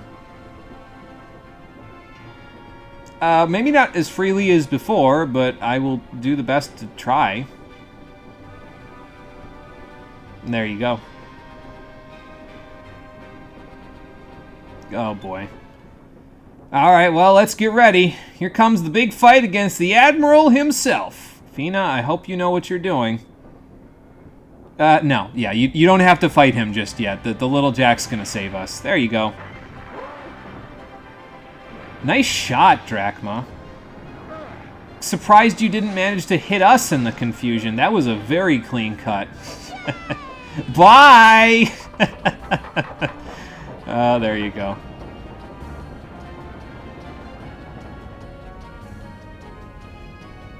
He cares after all. I think. Or maybe he just wanted to get me on the ship so he could bonk me again. Yeah, we would be fucked if we had to fight him now, which is why the game does not allow us to do that, so... Can't let you do that, Starvice. She is just glowing with happiness over having backup. Yeah, thank goodness they got here. Later loses. Yeah, you guys couldn't have timed that better. Thank you so much. Yeah, no big deal. It's what we do. Now we just got to get out of here. That's going to be a problem in and of itself because they're closing the gate, but, you know. Yeah, we can worry about that when we leave, so... Thank you, someone's saying what I'm saying. Oh boy. Excuse me. Sounds like we're going to have to move or blow a hole in it, and I don't think we have the means to blow a hole in it. Oh, what the hell's happening now? Oh, great. They're blocking our escape route! Well, you know what time it is. Another ship battle. Okay, so what do you propose? Yeah, I guess we did just get a fancy new cannon, didn't we? So let's use it. Try to blast our way through. Drachma has joined the party. Again. We'll see that message quite a bit. Yeah, like I said last time, ready all cannons, open fire! Just gonna get to say that in every ship battle, aren't we? Oh, yeah, news really does travel fast around here. Then again, they probably have like walkie-talkies or something, considering they're the electric city. Okay, so you see how there's that new command over on the ship menu there? The yellow thing at the end of the turn? That is the new Harpoon Cannon that we can see sticking out of the front of Drachma's ship. Now, in order to use the Harpoon Cannon, you need 15 spirit points, which is a lot, but we can figure that out in a minute. So probably don't want to use it turn 1. So let's try to attack when we have an opportunity, which is right here. Let's do some evasive action here, and then let's do some focusing to get some of our stuff back so we can eventually have enough to use the cannon. Basically, this guy, you want to do enough damage to him where you can kill him with the Harpoon Cannon, so let's see what we can do. Yeah, this is a fairly long sequence, this whole thing here, without being able to save, so... Yeah, a little ship foreplay before the harpoon action, something like that, yeah. I don't know how I feel about the connotations of that. But then again, I'll have plenty of opportunity to talk about the connotations of that when we penetrate their ship with my gigantic harpoon. So, I should have saved that, but we'll get there. Alright, any proposals there, Captain? Or do we just keep going in circles until we hit them? Yeah, so you can only fire the Harpoon Cannon on the turns where the Harpoon is available, so... Yep, that's the idea. You get an opportunity at the end of each turn to do it in this battle, if I recall correctly, so we'll probably have an opportunity next turn to do it. I don't know if we'll do enough damage with these cannons to do it next turn, but maybe. I think I'm going to fire twice this turn, actually, and then have Aka do the evasive action here. So let's fire twice and see how much damage we do. We might not get enough for the Harpoon Cannon next turn because I'm using 2 shots here, but that's okay. We'll have enough next turn. Actually, I should have had Drachma fire originally. He did pretty good there with the shots. And they didn't do anything because they missed, so that's good.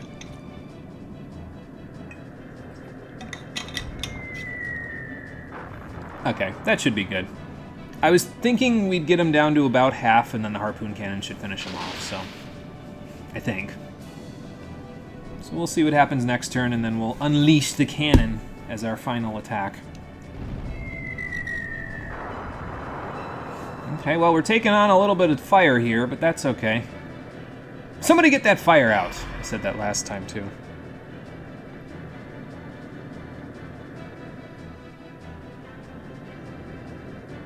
Alright, let's circle back around and see if we have enough SP. Probably not, because like I said, I fired twice, so... Yep, got it, Drachma.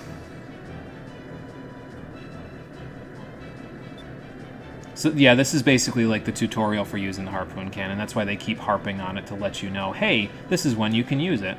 And you don't have to use it. You could just go through the whole fight without it, but I think they intend for you to use it, basically, so... let's see. How about we do... don't want to use a Sacri. You can use Sacri in ship battles, by the way, and it repairs 4,000 HP worth of damage. So that's kind of nice, actually. Let's have Vice Focus, though, because that'll be a little better for us. So we'll focus. We'll do a little guarding here, and then we'll let Drachma use some of his MP to heal us, and that should be good. Next turn, we should have enough to use the Harpoon, so... Oh, yeah, definitely after that, yeah. If I remember correctly, the amount of SP that you get in a ship battle from focusing is either double or triple what you would normally get, so... I forget exactly, but there you go. Alright. And you could use a repair kit as well if you wanted instead of using Sacri, but I figured we had the MP, so I might as well. Just to top us off. Alright, let's do some evasive maneuvers and then bring us around and we'll use the cannon. Unfortunately, you can't focus, like if you're close but not quite there with the SP, you can't focus on a turn and then use the Harpoon like you would have enough SP, you know? So, it's a little unfortunate, but there you go. Alright, so now, let's, well, Vice is the one that calls it out when he uses it, but I don't know, maybe Drachma should be the one to fire it just to do the most damage to them. So let's do some evasive maneuvers on both of these turns. And then, fire the cannon!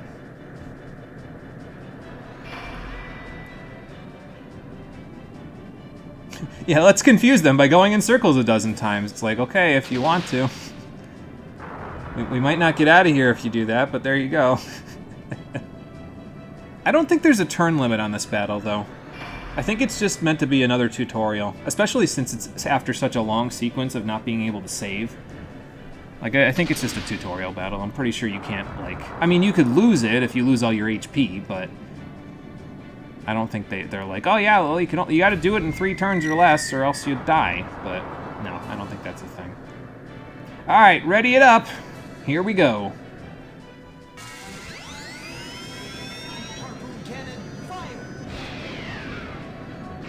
Nice. Maximum penetration. Ooh, 12,970 damage. Yeah, that will do. That will take them out, yeah. Yeah. Get over here! Something like that. It's designed to be easy. For story purposes, you're pretty much correct, yeah. Game design, indeed. Alright, got some experience, got some money, got a repair kit in case we need it. Nice shot, Vice. I thought there were 2 more, but maybe we avoided the other 2. Alright, well, we gotta go pretty quick because that thing's closing up fast, so... I see that. Come on, little guy, give it all you got! It's like the little engine that could. It's just shouting, I think I can, at the top of its lungs. Oof, that was a bit close. Good thing we got that repair kit. Gonna need that for the side of the ship. And just like that, Marco, we made the impossible possible. And look, we're only like 7 hours into this JRPG and we already escaped from the Imperial Armada with our lives? Man, this can only go better from here. Good work, everybody. Please don't do the handshake again, because Drachma will definitely bonk you again. Actually, never mind. Definitely do the handshake again. Yeah, this time it's a Final Fantasy IX comparison. Let's head to Lindblum now. Yep, exactly. Don't gotta worry about the Black Waltz being on our backs anymore, that's for sure. We literally are at our peak at the moment, yeah. We're probably gonna have a little bit of problems going forward. Well, actually, thinking about it, no, I think we remain on a high for a little while in the game. Now I think about it, there are a couple of lows for the heroes, but they usually are either pretty quick, so they don't last too long, or they're like they're basically one chapter of the game, and they get it all out of their system, and then they get better. So, I think. And now we'll never go back. Nope, never. Not even to get Marco out of there. Knowing that little shit, he probably stowed away on this ship. Anyway, let's get out of here. Let's go home. And then the credits can roll. Yeah, we beat the bad guys, got the girl. Happy ending, right? Well, unfortunately, this guy is still alive. So, yeah, maybe not. Excuse me. I would have expected him to have some kind of, like, very loud scream there, like Vice of the Blue Rogues or something, but that's kind of a mouthful, so. Meanwhile, back at Pirate Isle. You already said thank you. It's okay, Fina. Yeah, I mean, that's about right, yeah. Yeah, come on! Trapped at the center of a dead planet. I mean, Vice! Oh, boy. I don't know, screaming Vice into the void like that has about as much narm to it as Leon shouting Mike when that helicopter gets shot down in Resident Evil 4. But that's just me. So. She's kidding, Vice. You were just kidding, so. Oh, she wasn't kidding. Never mind. Wah, wah. Well, all's well that ends well, I guess. Yeah, you almost got yourself killed for it, so it might be best to tell your friends what's going on. Maybe we can, yeah, help you.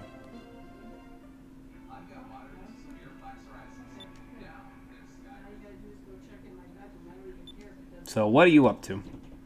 Yeah, like they said when she got captured by the Empire, she's a descendant of the Silver Civilization.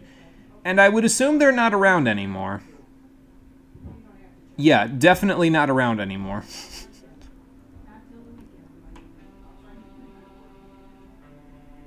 Yep, so there were 6 civilizations. That's what the 6 moon crystals they were talking about before. 1 for each color. We don't have access to silver yet, but maybe after this? Ah, okay, I see. Yeah, that usually does become a problem in these games, doesn't it? Of course it did.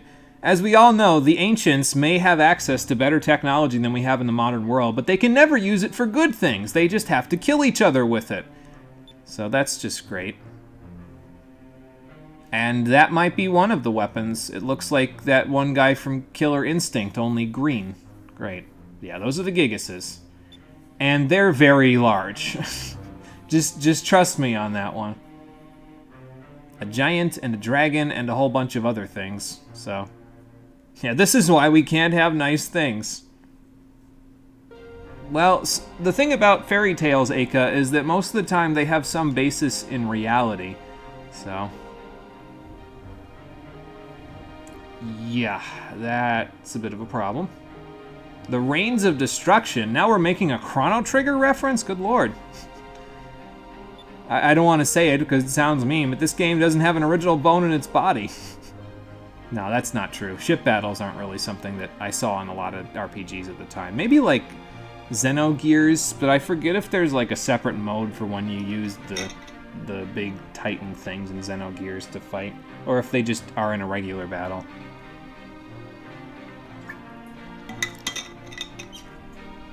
Yeah, so you know how the Moonstones are kind of a good thing now because we use them as a source of energy. It wasn't such a good thing then. It was more like a very ill omen. Yeah. So the Gigasus killed a whole bunch of people, and then the Moons killed a whole bunch more. Fantastic. And this is probably why we live in the sky now, isn't it? Because... yeah. And we're also still using Moonstones for energy, so that's not really... didn't really work out, did it?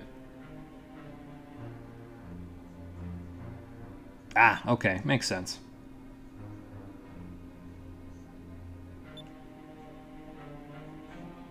So I'm going to guess you need to go find them so that they stay out of their hands, right? Yeah.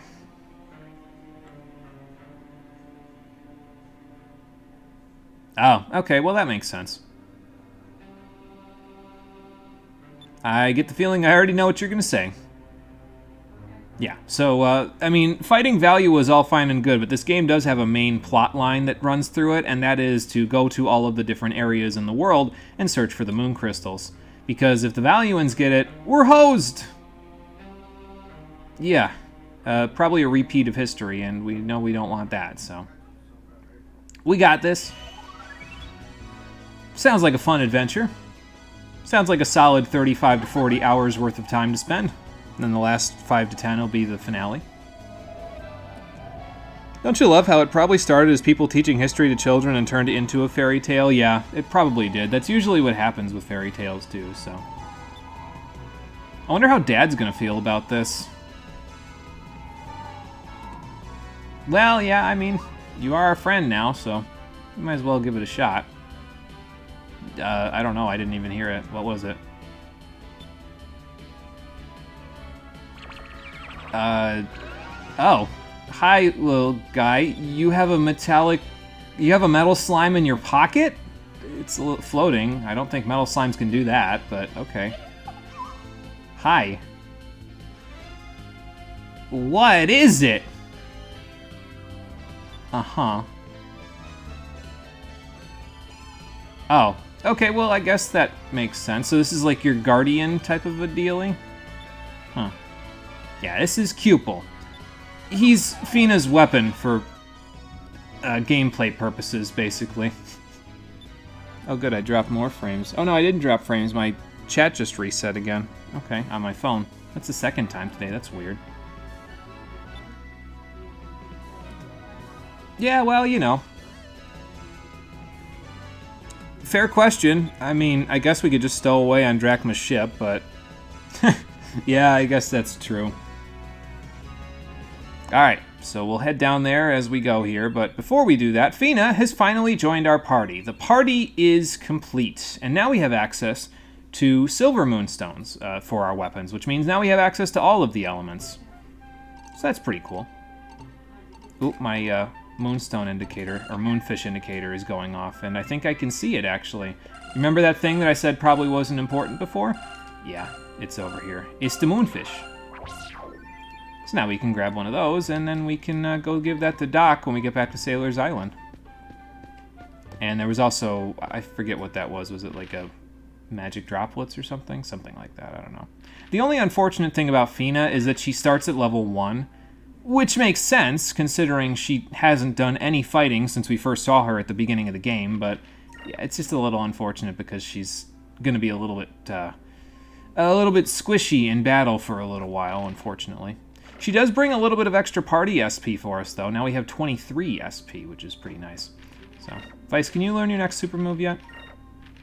Yes, you can, actually, and we need 2 moonberries to do it. So this is an AoE attack. It hits every enemy on the screen. Unfortunately, it's not that useful, in my opinion, until later, because it costs 14 SP to use. Generally speaking, you do want to focus on having Vice get his attacking skills, his super moves first, because his are the most damaging in the game, in particular for bosses. Hell, the one that he gets at the end is even stronger than Tackle. But, yeah. We got Fina, so we might as well have her unlock something here.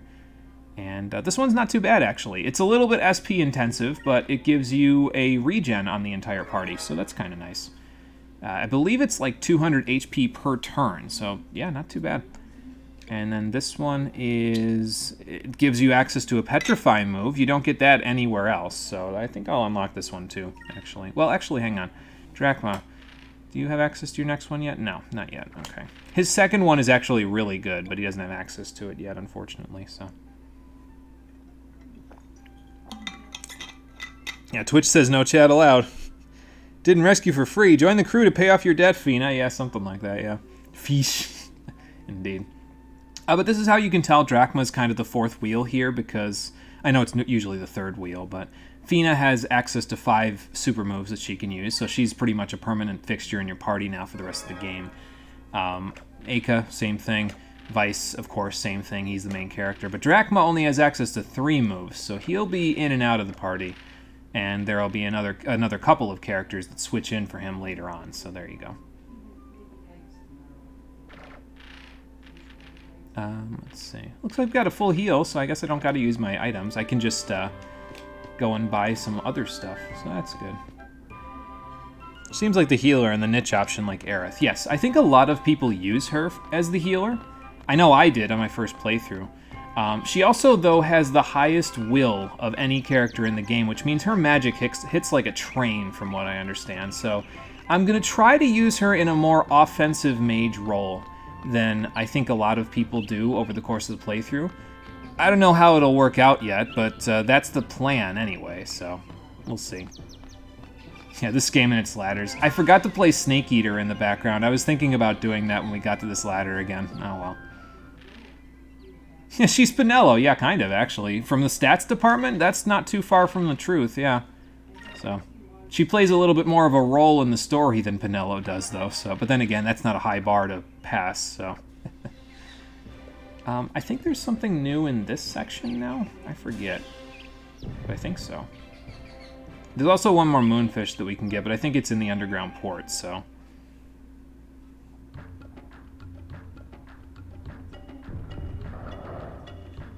Go take a look. Maybe it's not right here. Maybe it's on the other section. Okay. Yeah, actually, I think it's on the metal walkway, so we'll go that way and see what we can do. I guess I could check around the village and see how everybody feels about the fact that everybody's back and now the whole place is repaired. They probably are glad for it, I would think. Let's go see Mom, first of all. She's probably glad that I'm back.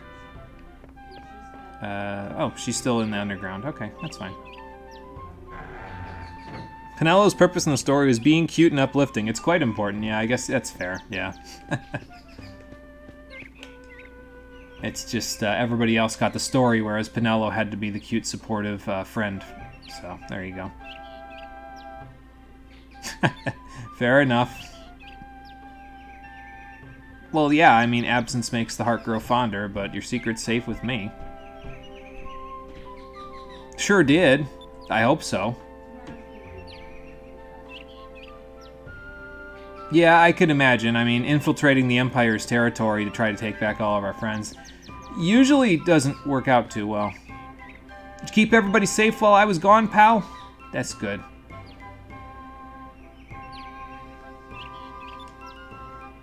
Good boy.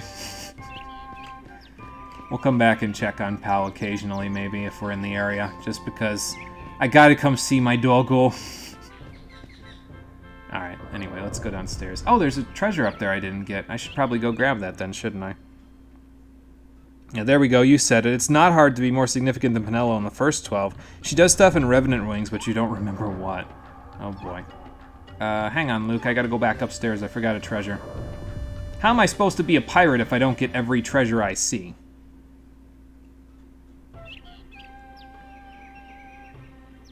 Alright, around the daikon radish garden here. I'm pretty sure that's what those are, planted in the gardens, daikon radishes. That's what they look like anyway from this angle. Alright, not from here. Oh, okay, just open this up. Okay. Yeah, usually they don't let you go into these places, but there you go. Okay, pickled turnips, but they're daikons. They might as well be. Same difference. They translated them, but they're gigantic radishes. And I'm pretty sure daikons are pretty high in like vitamin C and a bunch of other vitamins that you need in order to keep yourself from getting, well, scurvy or any of that stuff. Basically to keep yourself healthy. So. But I don't know because I've never had a daikon radish, so. Oh, Cupel's making a sound, huh? Wonder what that's all about. Yeah, well, I'm just getting started, Luke. He did pretty good training me, but now I just gotta make a name for myself. Yeah, what's up with Cupel? I heard him squeaking. A cham? What's a cham? Yeah, so if you thought hunting for moonfish was enough secrets for you, no, more secrets. Now, Cupel eats these chams as food, and they're basically hidden items. The Cupel will make a noise to let you know when you're close to them, but you can't see them with the naked eye, and you can't see them with the moon lens either. You just have to rely on Cupel telling you where they are, so almost like the item finder, basically. Yeah, fair question. Is it nourishing if they're that small for him? No, fair enough. Yes, more children to feed now, exactly. Yep. Alright, let's go find them. And yes, actually, Fina's weapon, like I said, Cupel is Fina's weapon for the entire game. She doesn't get a traditional weapon upgrade in each shop like everybody else does. The way that her weapon upgrades in the game is by feeding Cupel. The more chams you get, the more powerful her weapon gets. And actually, it's a little more complicated than even just that. There are different types of chams, only 2 different types, but there's different types of chams you can get in the game. And by feeding him the different types of chams in different orders, you can actually change the way that his evolution as a weapon becomes. It's a little complex, but I'll talk about it later when we actually get a different variety of cham. For now, just feed him every cham that you get. It's fine. So, actually, I think there's 3 types of chams, because there's one that makes him regurgitate all of the other chams, and then you can feed them to him in a different order. There's like a bunch of different weapons that Cupel can become, depending on how you feed him, so. Let's see. He's not making noise here. Oh, there we go. Now he's making noise again. Oh, must be right here, yep. So he'll show up on your screen in the top left when you're near the cham. So there you go. And now he popped up, so just press the A button when you see him on screen, and the cham is probably right there. So, and then we'll have Fina use the cham on him. And it will enable him to evolve. And it didn't do anything that time. I think it's after a certain number of chams that he'll evolve. There is a particular weapon that I'd like her to get, and it's like a mid-level weapon. It's not like the most powerful weapon in the game, but it has a chance to inflict silence on enemies, and that's pretty much all I'll ever have Fina attacking for, is to inflict silence. Like, she's not a powerful physical attacker, even when you get Cupel all the way up, so it's probably for the best that we just use her to inflict status effects. At least that's how I feel, anyway. Oh, Mom's not even here. She must be down with the ship by the Little Jack or something? I don't know. Maybe. There's the treasure that we got before when we were up on that other ledge. I guess this is how you could see it if you didn't get it before. Oops. There we go.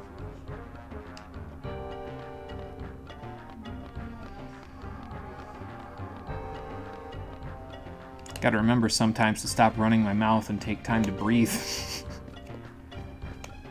I've done that before, though, where I'll, like, talk my mouth off for, like, 3 straight hours on a stream, and I'll get off, and I'm like, wow, I kind of have, like, not much chest pain, but just a teeny tiny little bit, because I've just been running my mouth the whole time and not taking time to properly breathe, so. I think that might be a good investment for me, though, is to take, like, orator classes of some kind. Or some kind of thing that you can learn how to do the breathing techniques, like that actors learn, so. Because it might be worthwhile, so, you know. Zach, thanks for noticing my title. Apparently I'm Vice the Determined now, so let's see if we can buy anything new. Alright. Definitely don't take many breaks. Kudos to you. Always keeping the flow going. I try. Sometimes, see, I have a problem that I had way back in the day where I felt like silence is not good. for people when they're listening to you. But that's not necessarily true. Sometimes silence is okay, specifically if you're trying to have people, like if you want to listen to the music or something like that. It's okay to have a little bit of silence when you're recording and doing stuff. Especially if it means you can take a break and not get chest pain at the end. That's kind of nice. So, yeah. Excuse me. We'll just... So I'll try to remember to take more breaks, because otherwise I'm going to end up with chest pains again, because I'm not properly breathing. Oh, we got that lover's ring. Yeah, I want to give that to Fina, so let's go give that to her. I should probably also... buy her some armor, because she probably doesn't have a whole lot, does she? Oh, she does actually have really good armor to start with. So, okay, fair enough. Okay. You need to take those kind of lessons. Your breath control is garbo. I feel like that's a kind of lesson that anyone who's going to ever do anything in a public-facing role should learn. And honestly, they should probably learn it in like high school, so it's not a problem later on. Where it's like, oh well, I didn't take it in college, so I guess I'm SOL. No, but this would get into my whole thing about the U.S. education system, and I don't want to get into that. That's a mess of a rabbit hole that we'd have to get into, and I don't feel like getting into that today. So, but there's a lot. Basically, there's a lot that high school should teach you that it doesn't teach you. So, yeah, that's my opinion anyway. I can buy more magic droplets while we're here. Can't get Sacred's crystals here for right now, but that's okay. We'll get them later. I don't think I need more Curia crystals. We've gotten plenty, and I haven't really used them at all, so there you go. Think if you dictate when you're going to be quiet, and especially in a low viewer stream, it's fine. Yeah, you're probably right. It's just, there we go. I was going to run my mouth off again without breathing. Yeah, it's just one of those things, you know, where you just... It's okay to take a little break. I think people would rather that you be healthy than you have chest pains at the end of each stream because you don't know how to breathe. I think people would rather, you know, so I like to believe so anyway. I think there's another moonfish down here, if I remember right. So let me just DM you. Yeah, so we could talk about it, because we always talk about that sort of stuff. So yeah, feel free. Feel free to DM me about it. Yeah, for popular folks and broadcasters, dead air is a ratings harmer, and it shouldn't be that way. If you want me to be honest, I feel like it's okay to have a little dead air. It's fine, you know, like, whatever. Everybody needs to take a break, you know? Because then you just run your mouth stream of consciousness, and it's like, okay. But, you know, like... Then you might say something that's, like, dumb, or you might... I mean, I guess you don't... It doesn't matter if you say something that's dumb, but I could have sworn it was right here. Hang on. There it is down there. I just gotta get the proper angle here. Oops, that's the wrong button. Well, I can see it. I just don't have the right angle to get it.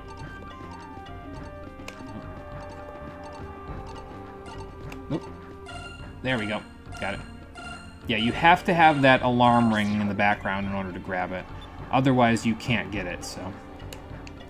But yeah, you're just running your mouth stream of consciousness if you can't have dead air. And it's like, no, because then you can't, like, think about the things that you want to say.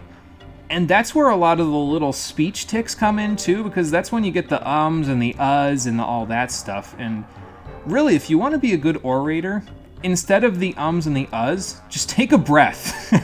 Like, seriously. If that's what you have to say to continue the conversation, take a breath in that moment. It's better for you, and it's better for the flow of the conversation. Just trust me on that, so...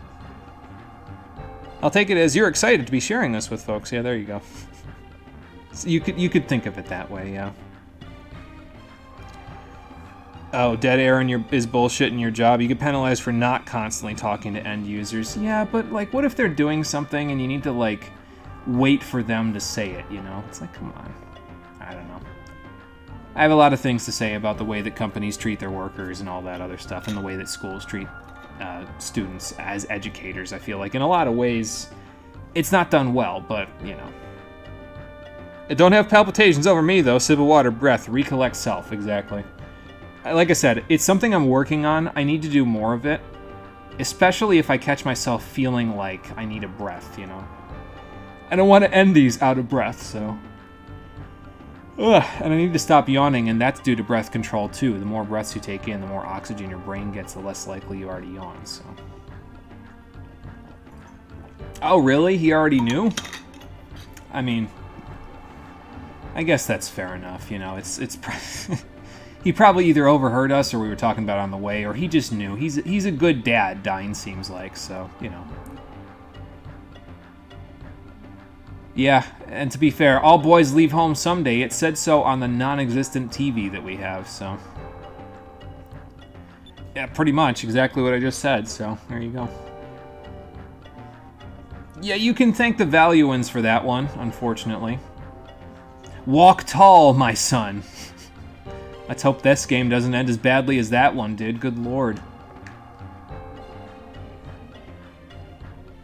Nope, 30 seconds of not talking to an end user is considered dead air, so we have uncomfortable AF conversations every call because we have to constantly chime in.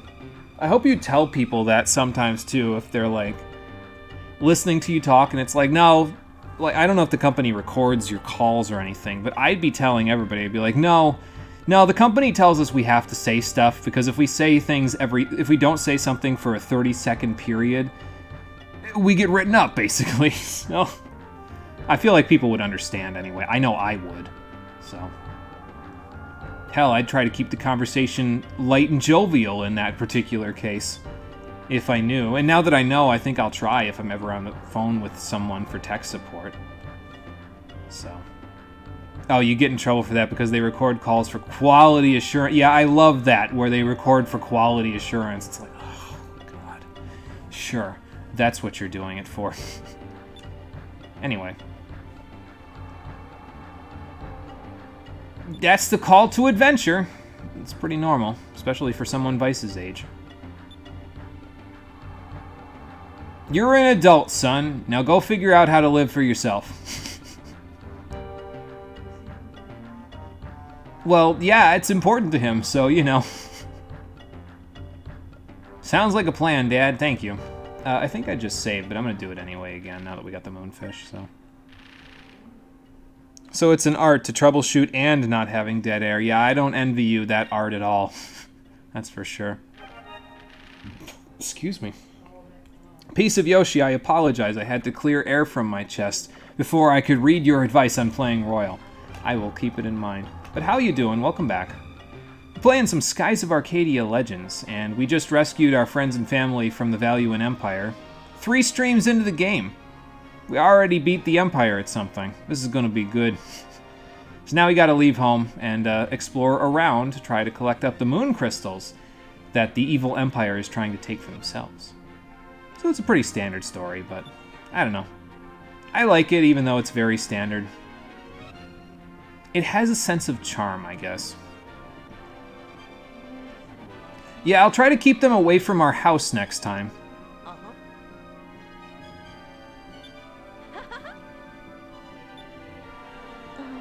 Oh, excuse me. Yeah, no, this is the adventure of a lifetime. There's no way I'll turn this down.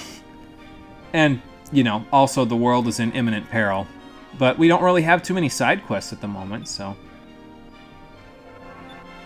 Speaking of which, I think a new side quest has actually opened up for us at Sailor's Island. It's tied to the Moonfish quest, if I remember correctly, but I'm not sure if we're strong enough to do it yet. We'll see. We do want to do it because it's tied to the progress in the Moonfish quest that you can do, but... I will see. Yeah, damn, you beat me to it. Yeah, well, you know...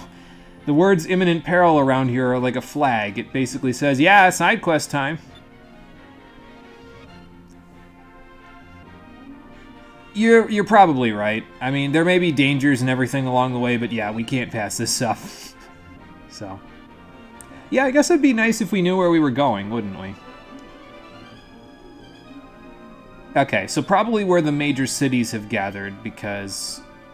Okay, yeah, so Valuo is a major city, so I guess we'll eventually have to go back there to get their yellow moon crystal. Probably the last one, because it's probably in the hands of the Empire at this point. And as it turns out, Nazarad has a red moon crystal, because they're under the red moon. It's something you'll notice about this game is that every major civilization in the world lives directly underneath the moon of its respective color, because they're blessed by all of the natural things that the moons give them. So, like, that's where all the water is, that's where all the nature is, that's where all the electricity is. It really just depends on the moon, but that's where they can depend on the most natural resources clustering in a small area. So that's usually where towns end up, so.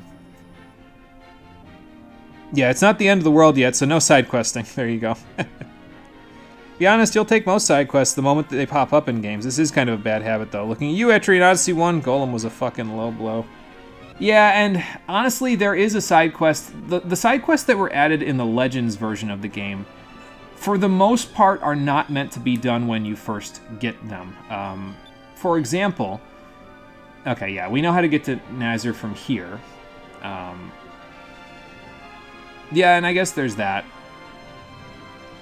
But we can pierce directly through those stone reefs now thanks to the Harpoon Cannon. Yeah, it serves a purpose in traversal along with being a really powerful weapon. Yes. So, what was I saying? Yeah, some of the Legends side quests are not meant to be done right away, I don't think. There's one that we can get when we go to Nazar.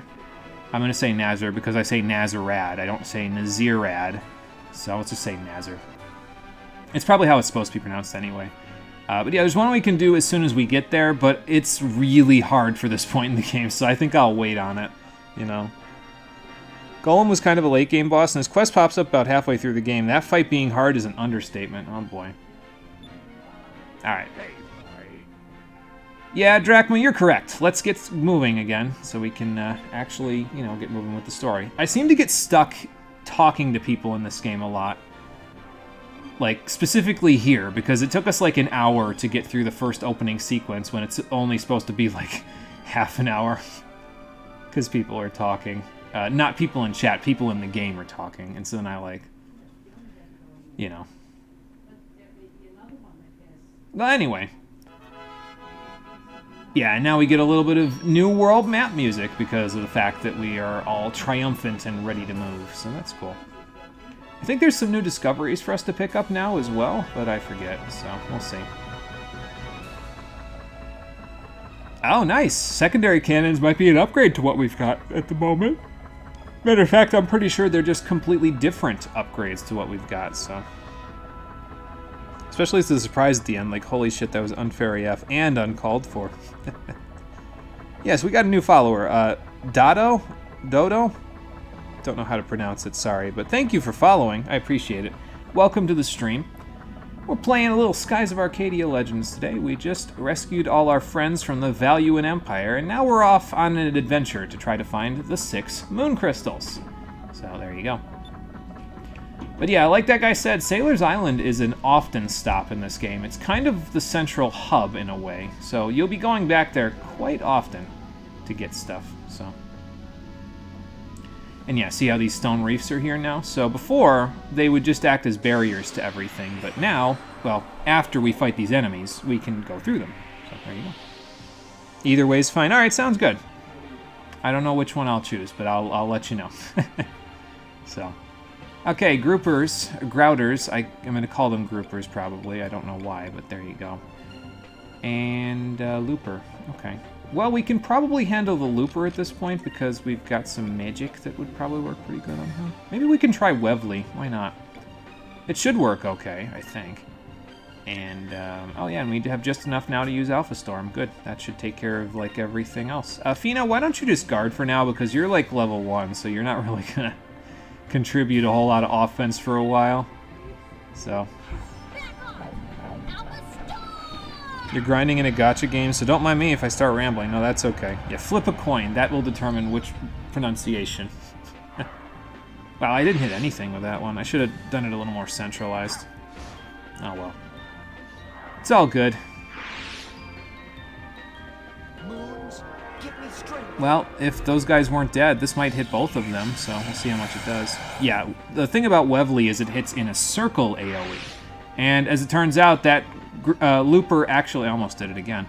That looper actually takes a little bit of damage from Wevley, so that's good. Like enough to kill him, unlike Crystalline. So that's good. Should work in our favor. What do I want Fina to work on? Because she's kind of the resident mage of the party, she will learn spells very fast by comparison to everyone else. So probably the green magic would be good for her to start with, and then we'll work on red and purple because those are usually pretty good to start with. Oh yeah, by the way, Cupil changes color, so it's not like Drachma's first weapon where you can't tell what color it is. You can tell Cupil's color because he just changes to that color when you use him, so that's kind of nice. Makes it a little easier to use him. And, yeah, just attack Drachma. We'll kill these guys, so it's fine. We're strong enough at this point where these guys don't pose much of a threat. We'll get Fina quite a bit of experience from this battle, though, so there you go. Yeah, she doesn't have a lot of HP at this point. She's level 1, so, you know. She will explode if something looks at her the wrong way, so probably for the best that we don't let them do that. But yeah, she got a couple level ups out of that, which is kind of nice. A bit of MP, a lot of will, and a decent chunk of quick as well. Oh, I had purple on somebody? Maybe on Drachma, that's probably why. Well, she got Sacred, like, right away, so that should be a good sign. But I think we can just plow right through these now, right? Yeah, there you go. A little bit of high wind going through, but that's okay. Let's grab what we can get from that. I think there's some discoveries to be made over here as well, now that we can fly over here. So let's just take a look around. I don't know exactly where the discoveries are, but they're somewhere around here, so. And yeah, it's probably worth it getting Fina a few levels anyway. It's like Dado said, their power leveling Fina is always fun because you mostly just have her guard. But it's worth getting her the levels anyway, probably to get her to at least like level 10 before we really move on with the story, because she's got a lot of good magic that she can use, and all of that extra power will come in handy. So, I might have her use... Oh no, she can't use Webley yet because she doesn't have it. I might have Aka use Webley then, so let's just have Vice hit the Ghastling and go from there. Excuse me. And, yeah, I'll just have you guard for now. Yeah, you were on purple. Okay, that's fine. We'll just switch you to green. And off we'll go. But definitely try to kill the loopers in these fights, now that we have Fina, because they give some pretty solid rewards experience-wise and everything, so... Oh, that did 65. Yeah, that'll take them out. But yeah, they give good experience and gold rewards, so it's probably a good idea to take them out if you can. I guess that's not that good, but it gave us a bunch of gold compared to the rest of that fight, so... And it looks like Aka's almost ready to get Sacres, which will put her in good shape, so that's good. I might switch around our party magic at this point, though, because it's usually worth it to just compound a whole bunch of the magic AP that you get, or magic experience that you get, but sometimes it's okay to just switch it off a little bit, so... This looks like a spot where there'd be a discovery, but apparently not. Maybe here? There's a tornado over there, good lord. Don't want to go there right now. That place is sketchy.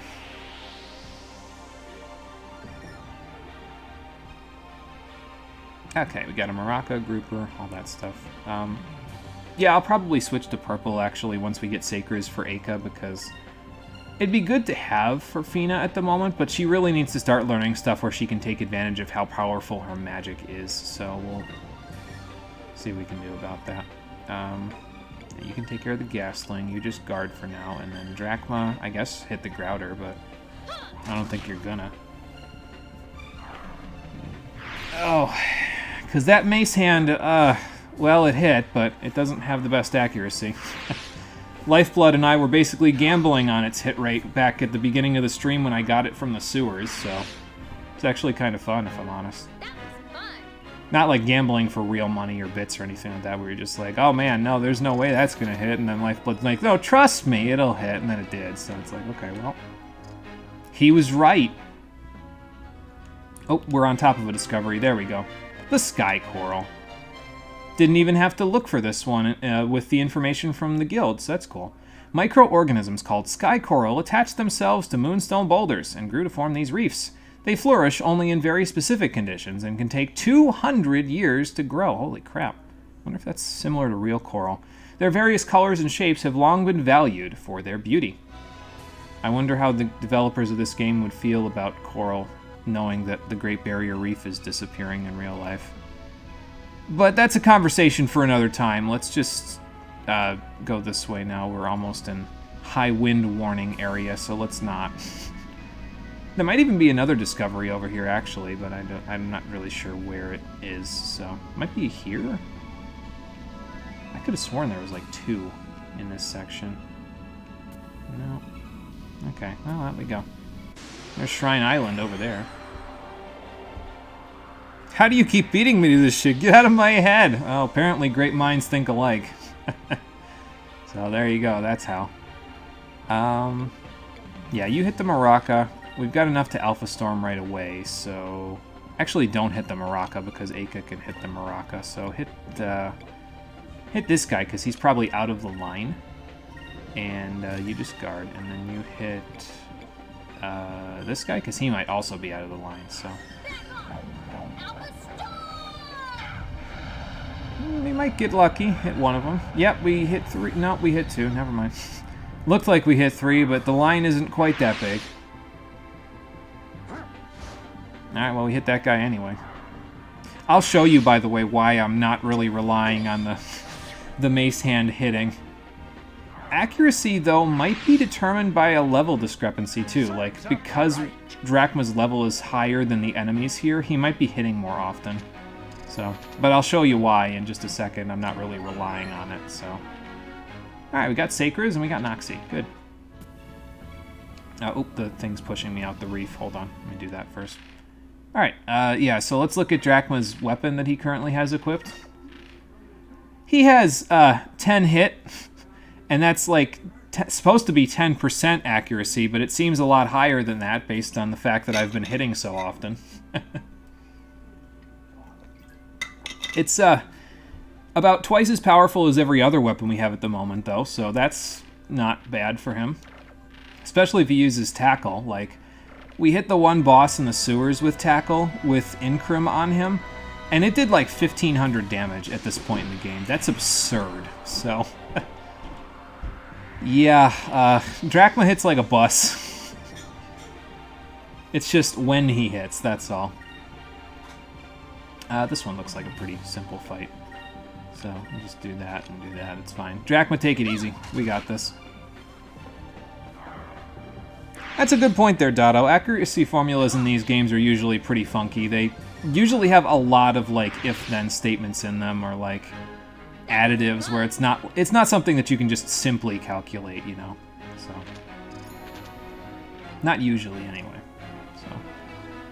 She'll get Sacres very quickly, but as you can see, Fina needs very little experience in terms of magic EXP to get some good spells. Like, those are all the level 1 spells for her, but the only one that she needs a lot for is her silver spells. And that might be because she already has silver magic, now that I think about it. Let's take a look.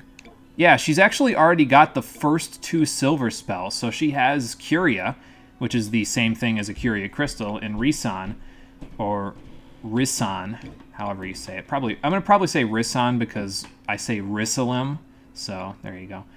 Not a big fan of Risan, though, because it's only got a 50% hit rate, so yeah, not really my cup of tea. She's got 8 MP, though, and she's only level 4, so that's a good sign. Oh, boy. Alright, well, let's go sell our Sky Coral stuff to the Sailors Guild. And let's see, where's Doc at here? Probably that's his ship up there. No, that looks like oh, no, it is. Never mind. What you doing flying this high, Doc? Good lord. It's like the revival Ginny and Golden Sun. Yes, they can revive, but... yeah, let's feed the critter a moonfish. Here you go, little guy. Does this thing have a name? Well, I know what its name is, but I don't think they've named it yet, so... yeah, just a little bit. Again, metabolism must be crazy on this thing.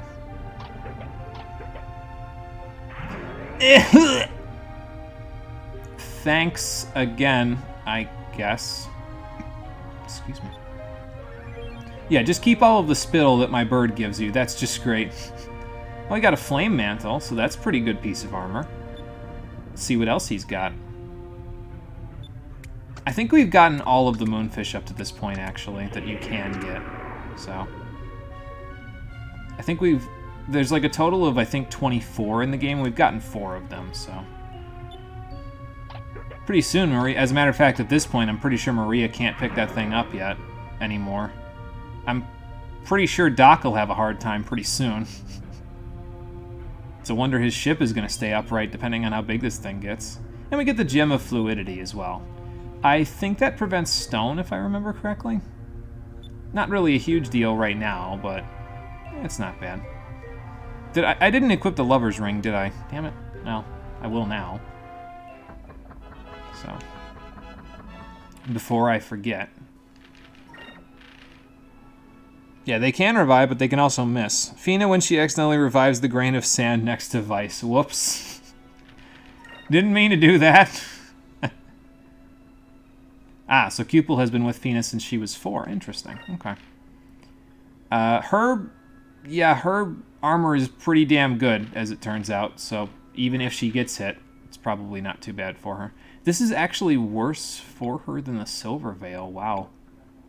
Well, I guess we can sell that then. But yeah, here's the Gem of Fluidity. And it boosts defense, magic defense, and protects against stone. Not too bad. I kind of like the will and magic, though, for her right now, because she's, like I said, she's more of your magic caster, so she'll do pretty good once we start getting stuff like Pyre and Crystallez and all that stuff, so. Does that mean I should give the Lover's Ring to Aka? Probably. Because, I mean, the Slayer Ring's not bad, but... Excuse me. If it means she gets better on the magic. And I mostly use her for magic, so... A little less defense, less quick. The less quick is the part that I'm really like, I don't know about, but... It's probably fine. I know I just spent 1,000 gold to get that Slayer's Ring, but there may be a point in time where I need it for something else, so... Hell, it might even sell for like 550, which wouldn't be too bad to have right about now. So... Well, there's one way to find out. Let's head to Sailor's Island. Go turn in the Sky Coral. Yeah, I think there's a few discoveries that open up for you at this point that you can sell. I just don't remember where most of them are, if I'm honest, so... Oh, thanks, man. What's up? Who are you? Domingo. A treasure hunter, huh? Not a thief, though. Don't call him a thief. No, I genuinely don't know who you are. Oh. Oh, okay, yeah. So some of the discoveries that we've gotten, Domingo will be looking for them, and he might give you a few hints about them. There's one called Topple Rock, as it turns out. And I think he's the one where if you find it after he finds it, it's worth less, because they're like, oh yeah, Domingo already found it. So it's worth sometimes looking for discoveries before you move on with the plot, just for the sake of getting them before Domingo does, because that's your lifeblood. That's the... You get a decent chunk of gold for those discoveries, and that's how you buy new stuff, so, you know. Probably worthwhile. Let's try out that Flame Mantle that we got, too. That's probably pretty good. Let's see what we've got here. Vice gets first pick because he's practically... He's not the captain. Drachma's the captain, but he's the main character, so he gets first pick. And it's pretty good, as it turns out. So, yeah, let's have him have that. We'll hand down the heavy armor to Drachma. And we got to get something for Aka that'll get her armor that's closer to what Fina has, so. So traverse the entire world map every story event or so. It's not a bad idea to look around for that stuff. It's a little annoying sometimes because of the random encounters, but we might be able to find a way to fix that later, so. And I mean, you don't need to find all the discoveries in the game, but if you want to get an 100% rating on the discoveries, because that's important for unlocking the 3 secrets later on in the game, yeah, it's nice to find that stuff, so. I like to buy info, though, when I'm not looking at a guide. Like, for this playthrough, I'll probably buy more info about discoveries than anything else, because of the fact that I don't want to look at a guide to find out where they are. Because, I mean, I could just run around the whole map and, like, mash the A button but when we find stuff, but it doesn't mean I'll necessarily find stuff easily, and I don't want to take too long to do that, so. But yeah, I mean, 680 gold for that coral, so that's not too bad. The 3-digit HP pool hurts. Oh, yeah, we got to get her out of that 3 digits, that's for sure. Get the 4 digits, then she'll be good. You move faster than Golden Sun sailing, that's true. That's true, because that will make it... I can imagine if it's not like, you know... As long as it's faster than, like, the surf speed in the old Pokemon Diamond and Pearl, that's probably not bad. Imagine moving at the speed of cold molasses and random encounters are still a thing. Oh, I don't have to imagine. I've played Gen 4. Anyway, a perfect balance. Do I want to grab this one, or do I just want to go look for it? I'll buy info. What the hell? It's near Maramba, that harbor town in the desert. It should be pretty easy to find. Okay, I'll take a look. But if I remember correctly, there's like 3 other discoveries that have opened up now since... Like, the Sky Coral was 1, but I think there's 3 more. And I think one of them is near here, and then 2 of them are near Maramba, which is our next destination, so... It is about as fast as Diamond and Pearl surfing, to be honest. Yeah, that's why I'm saying I don't really need to imagine, so... You know. Oh, what is it? A black spot. What is that for? Oh. Oh boy. Just open up the paper that it comes with, and it's like, we know!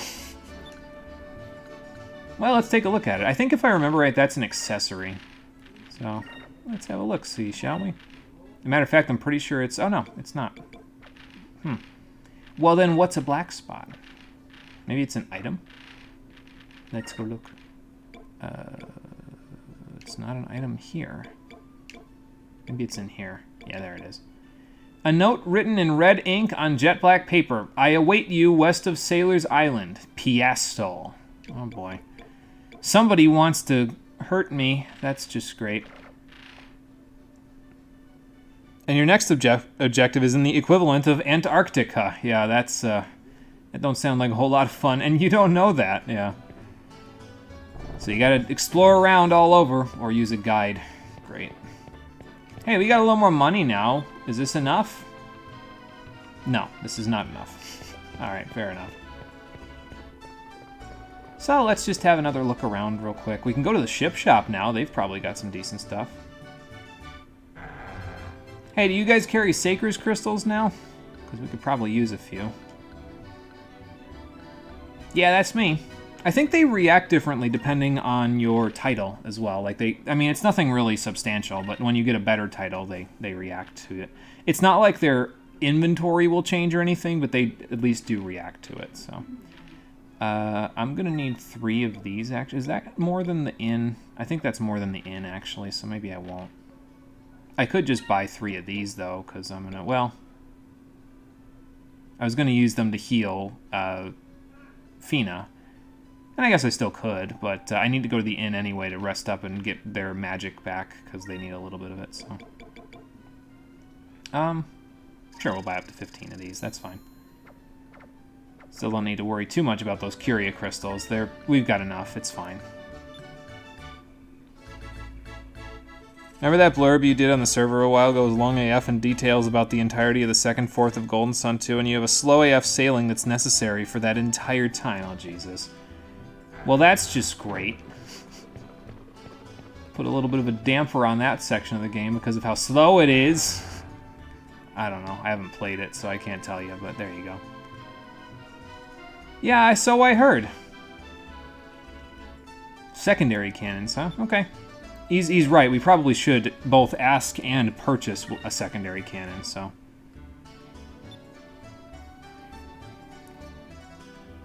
Ah, yes. So the cannons that we've been using so far have just been main cannons, or primary cannons.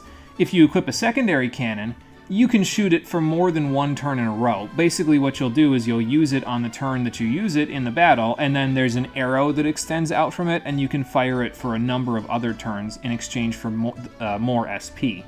I think they cost less to fire per shot, but because you can fire them multiple rounds, you end up using about the same amount anyway. So. And yeah, it actually helps, because then let's say you've got an opportunity in a certain round, you can have your secondary cannon firing from a previous turn and your main cannons at the same time, and you can inflict a lot of damage that way, so... Yeah, that's correct, so see if we can get a little balance. It's a little on the expensive side, of course, but there you go. And then we've got a few upgrades that'll increase our stats as well. So, and then we've got our bombs, which we can use to throw at enemies to damage them. I probably should have used that in a previous fight, but, you know. I'm going to buy a few of these as well, just to have them. I don't think we'll ever need this many, but I'll buy them anyway, just to have it. 15 is usually my number where it's like, okay, I'm good. I don't think I'll need them for a while, you know.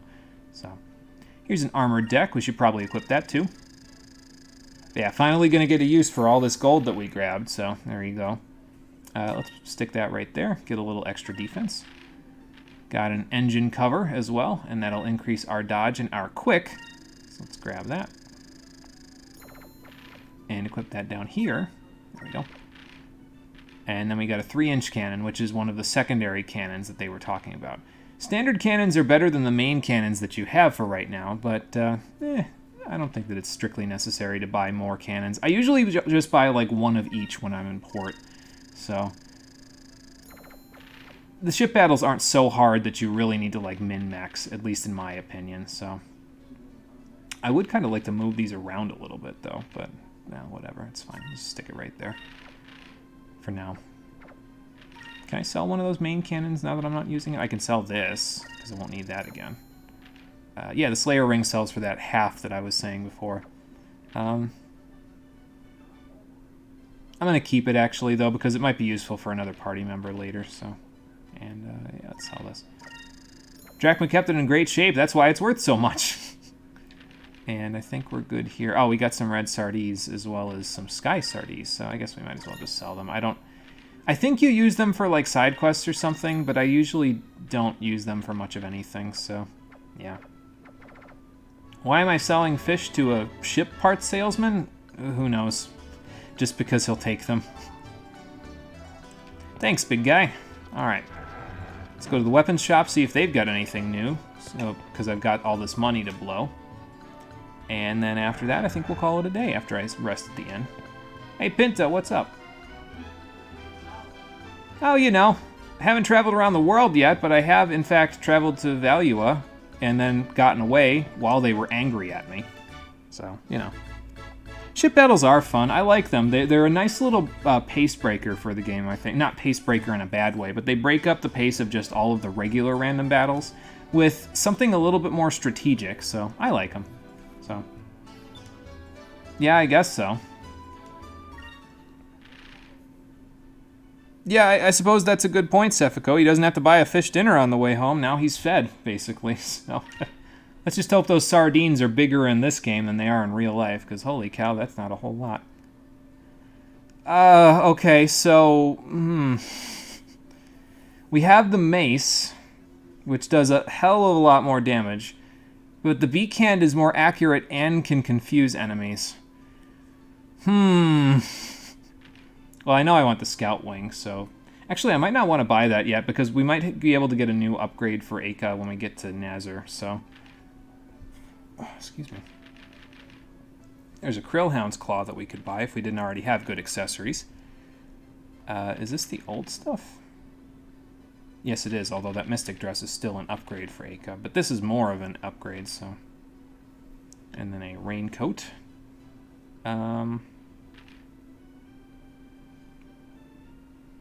That's why this is more, because it resists yellow magic. Okay. Even though this is more than that. I don't know if we need resistance to yellow magic at this point, though. So I think it might be better to just get the raincoat. I don't know. I usually don't bother with, like, elemental protection in a lot of cases. Usually elements aren't the things that you need to worry about in the game. The things you need to worry about are the enemies using super moves on you, so... That's usually the way that I play it. I just get the stuff that gives the most armor. I don't know if it's for the best, but it works for me, I guess. Okay. There you go, Aka. Got a raincoat for you. Not dress you in elast armor, which is probably very form-fitting, for a lack of a better word. Alright, anyway, that takes care of that. Here comes the bear trap in his mouth again. There we go. Sounds like a plan, big guy. I'll keep that in mind. Alright, so we upgraded armor for Aka here, so we won't upgrade it when we get to Nazar. And we'll just upgrade our weapon. Although, maybe I should upgrade our weapon here. Yeah, skin tight, there you go.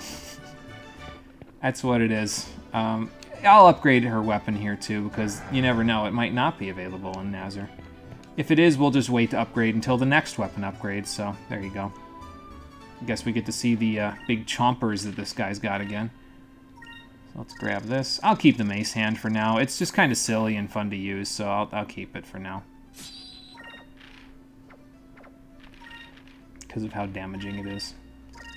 Plus, it means that I can have Drachma use his turn to use his surprisingly decent will to use the Pyre box or the Electri box, so yeah.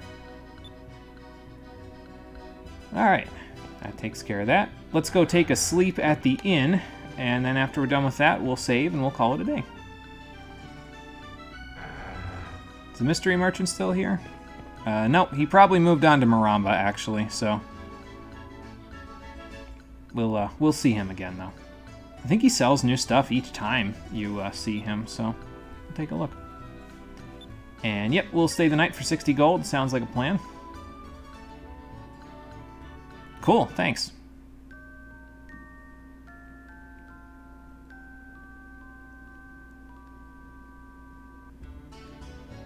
And there we go. Didn't really need to top off too much, but I mean, we just got a very threatening letter in the mail from the Sailors Guild. Who could possibly want to kill me at this point, besides every Valuan that has ever lived? Find out on the next episode of Skies of Arcadia, the Stream Edition. Skies of Arcadia Legends, I should say, the Stream Edition, which will be happening on Friday at 4:30 p.m. Eastern Daylight Time. And after we find out who it is, we'll head off to Maramba and see what's going on over there. Or we'll find some discoveries because I don't know, maybe I'll look them up or something. I don't know. We'll see. Anyway, thank you for watching, everybody. I appreciate you coming out to Twitch and YouTube to check out the stream. And I'll see all of you on the next one, which, as I said, will be on Friday at 4:30 p.m. Eastern Daylight Time. Until then, everybody, take care and have a good one. And have a good day. There you go. Also, I have I mentioned it earlier in the stream today, but I have a physical fitness exam for potentially having a job opportunity as a firefighter coming up this Thursday. I will probably tell everybody the results on Discord like that day after the fact, but depending on whether I pass or fail may affect my mood on Friday's stream. I will try to be just as chipper as ever, but yeah, I mean, if I fail it, no guarantees, so, you know. But just in case I seem a little down in the dumps on Friday, that might be why. Or if I seem happier than usual, that might be why. So, I figure I'll give everybody fair warning before I head off. So, yeah, there you go.